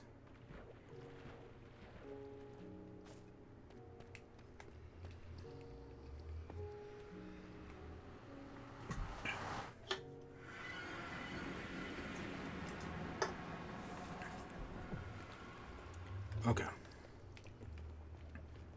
Let's just run through this as quick as possible. I know we're going to have to face 1,000 skeletons. But God. And that's just to get into the stupid Nether fortress. Gas aren't nearly as bad. Honestly, I think gas are way easier to deal with than the skeletons. Okay, maybe at an impasse like this, they suck. Right, where, like, I only have one path forward, and...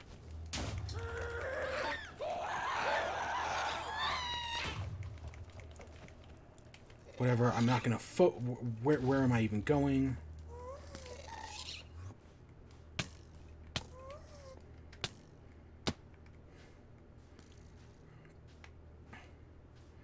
Let's just get out of here and get across.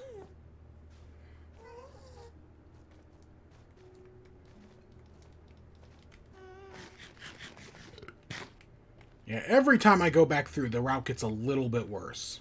Yeah, and that's the other problem with the Soul Sand Valleys, is that not only do they put all the skeletons there, they also put more gas there as well. Like, gas have an increased chance of spawning there.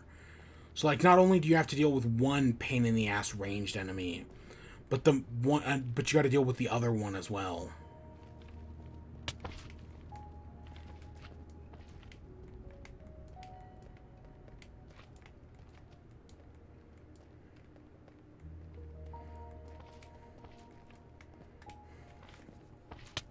Like, yeah, these magma creams suck, but they're slow at least. Or I can work around them.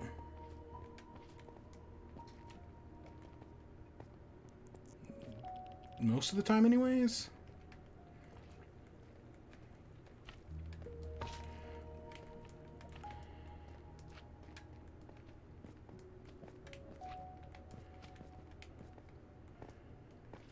It looks like that blaze is gone.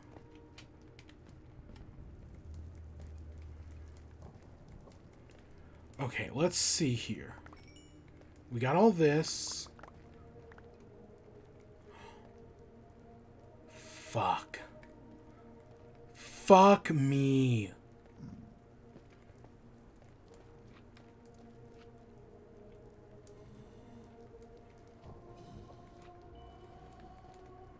That actually explains a lot.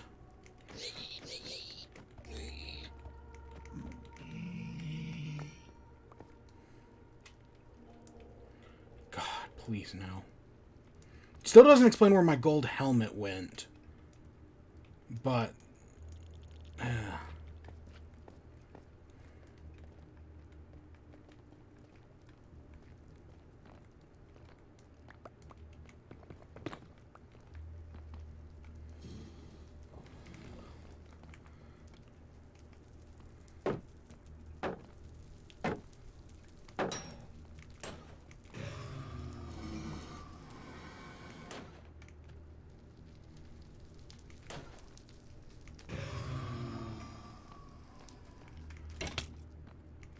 I'm gonna die again. I'm gonna fucking die! All this for a little blue mushroom. All this for a little blue mushroom.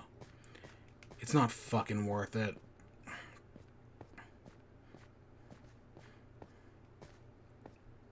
It's not worth it.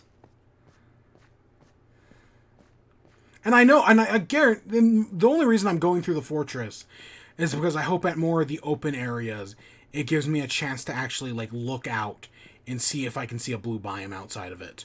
Because at the moment, I don't expect to actually find shit inside the fortress. I know I should have armor. I know armor would probably help a big deal. Because right now I die in, like, 2 hits.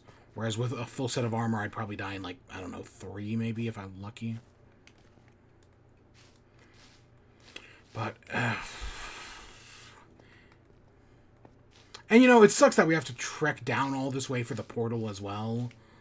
Like, if I had just, like, if it wasn't for the fact that I needed the lava lake, I wouldn't have put the portal down here.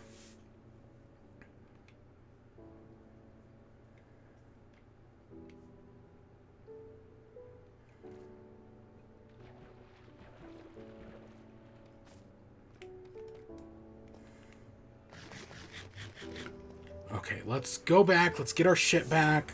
Let's fucking die another 10 times.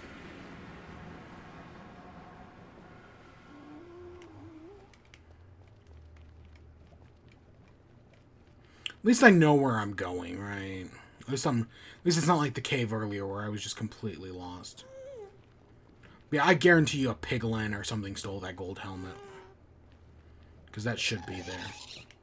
At least we're cleared of the zombie pigman aggro. What? Whatever. Ghasts fucking suck.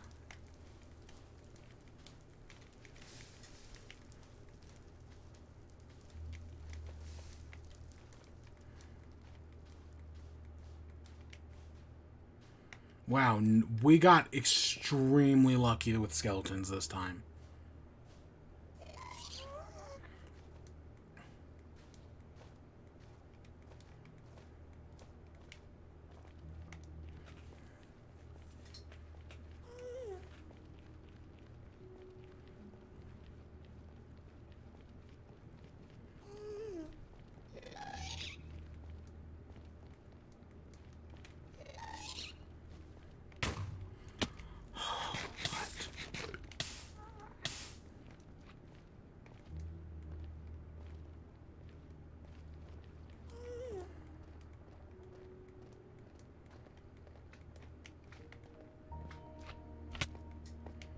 Okay, we need to take a break, or we need to pause somewheres. Because, yeah, we don't heal. Wow. I swear healing works differently in Java and Bedrock editions. I have no proof of that, obviously, but I swear how healing... because we're sprinting, it takes priority over healing, and so we're not healing nearly as much as we should. Oh, come on, come on. No, no, no. Don't die, don't die, don't die! Fuck! God, I hate the Nether. I hate the Nether.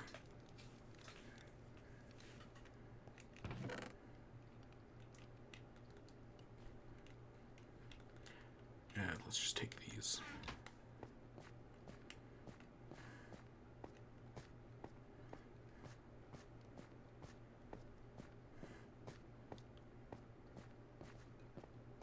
At least we know where stuff isn't despawning, you know.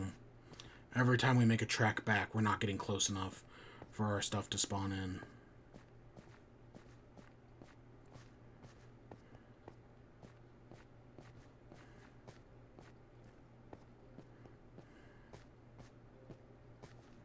Still can't believe how deep this... I was expecting the lowest forest to be like 10, 20 blocks down.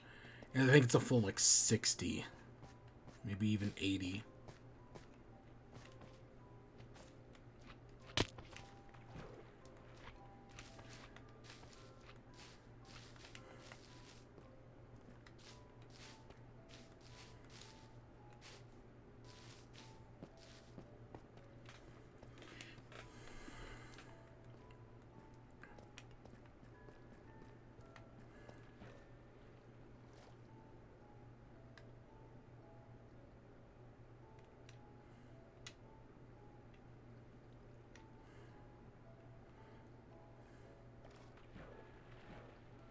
Do wonder if we'd have better luck building a portal closer to spawn.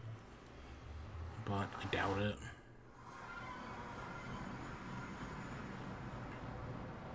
Okay, let's take one last run through the fucking Nether. Oh, I was like, where's my fish? One last trek. You know, see if we can find anything. And then the worst part is we gotta go, and then we gotta somehow make it back. That's honestly just as bad.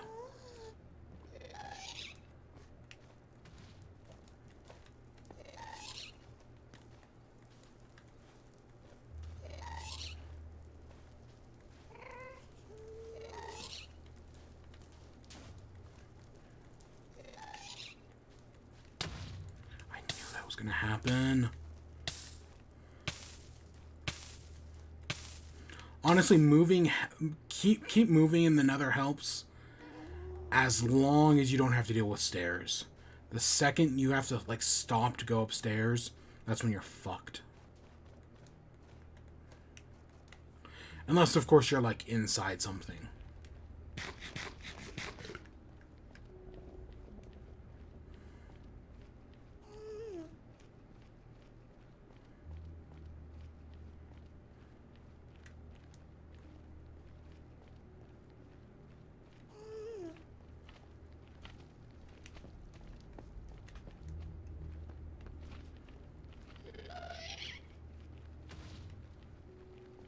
Like right here with these stairs. Oh, God damn it.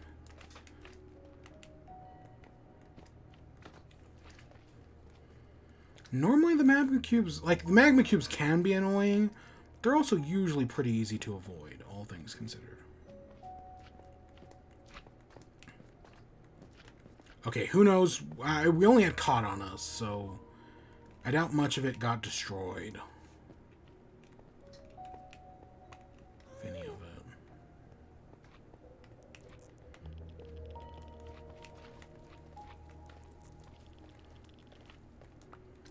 Where's my flint and steel?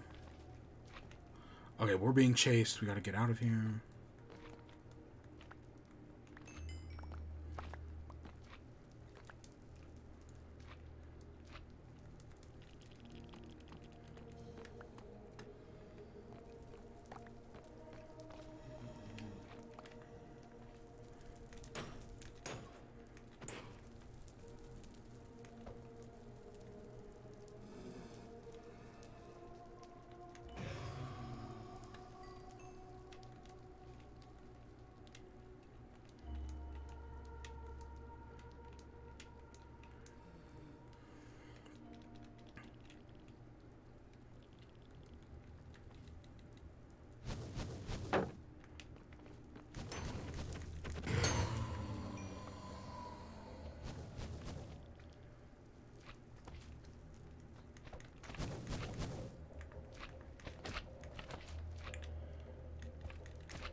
they're gonna explode out.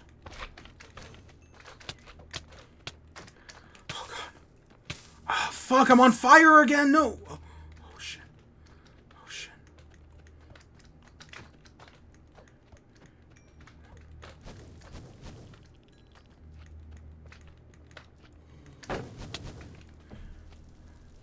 Fuck, that's it, and all our stuff got burned up. I mean, I can see the flint and steel. That's, you know, the Nether's... I can't do anything with that. Where, you know, at least I saved the diamond pick. I saved the saddle, wherever that is. I think it's in this chest as well. The stuff that matters, we still have. Everything else can be basically taken as a loss. Fuck the Nether so hard. It is the fucking worst thing ever. And this has happened before. I remember the last time we did this, last time we went to the Nether in a series like this, same exact bullshit happened.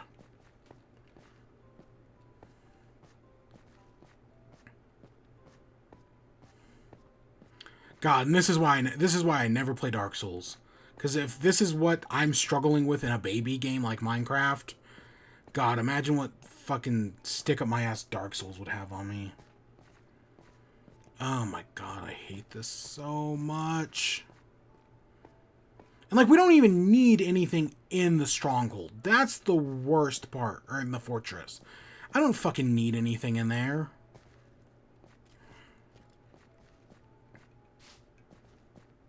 It was just the hope that, you know, we'd find something better. But no, clearly there's nothing there.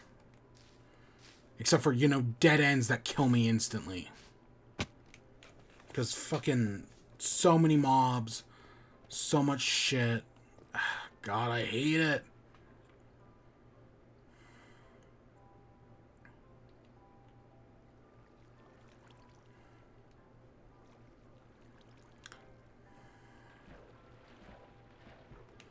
All this over a stupid fucking blue mushroom. That's the worst part of it all. For something that I'm not even sure if it's gonna work. Like, I would assume it would, but I actually have zero proof that it will.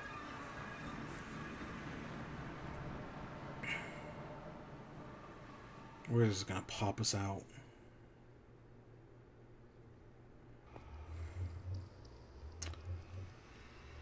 Right next to the one over the... I don't know why it's popping us out over the ocean. Like, it clearly can link to that other portal. And this one... Whatever, I don't fucking care anymore.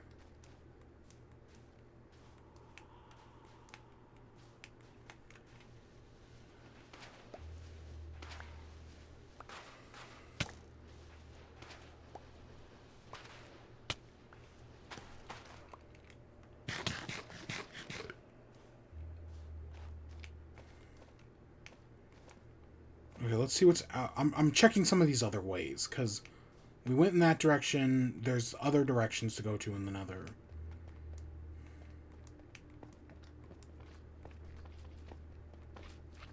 All we need is a single blue mushroom. Literally nothing else matters.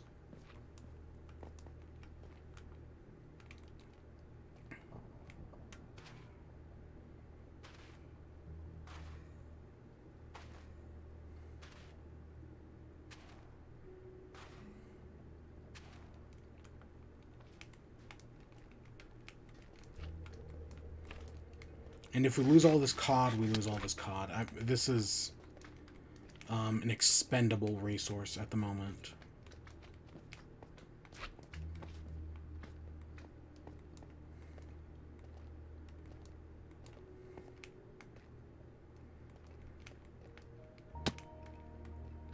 I don't know what's worse, having to do this or having to freaking get back afterwards.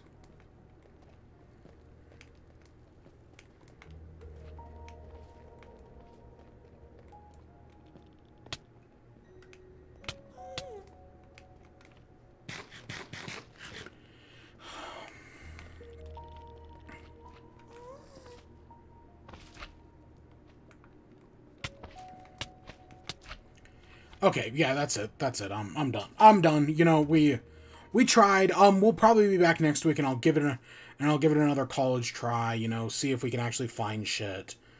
But for today, yeah, we didn't. I know I wanted to get. We had 4 achievements to get today. If it ever loads, yeah, we had 4 achievements, right? Again, this was one of the harder ones. I know it's not labeled as a hard one.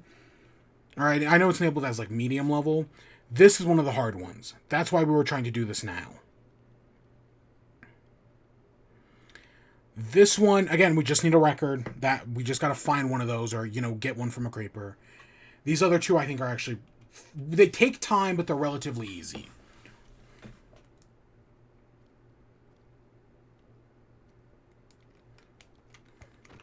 So I do think that all we have to do is get the shit we're missing, and then we can go back and we'll be good. I don't think we're in like those 2 height achievements. Again, they're gonna take time. I'm gonna need some more resources, definitely, but I don't think they're too hard. We're gonna have to find a village somewhere, and who the fuck knows where that could be. We're gonna head off that way, obviously, but like, I'm not ready to abandon this base yet. Let's just go to sleep. Yeah, I'm not ready to abandon this base yet. But yeah, I'm gonna definitely try to get the Nether achievement before we leave here. So that's probably where we'll start off next time. Yeah, we went for a little longer than I was expecting. I mean, I already streamed forever anyways. But yeah, with that, that's where we're gonna end off for today. Again, we'll be back next week. Mo achievements. Before then, we might do some more Pokemon. I don't know. I've been wanting to go back. I've just been really bad about it. But for now, that's where we're gonna end off. I hope you all enjoyed. Stay tuned for more. Until next time, peace.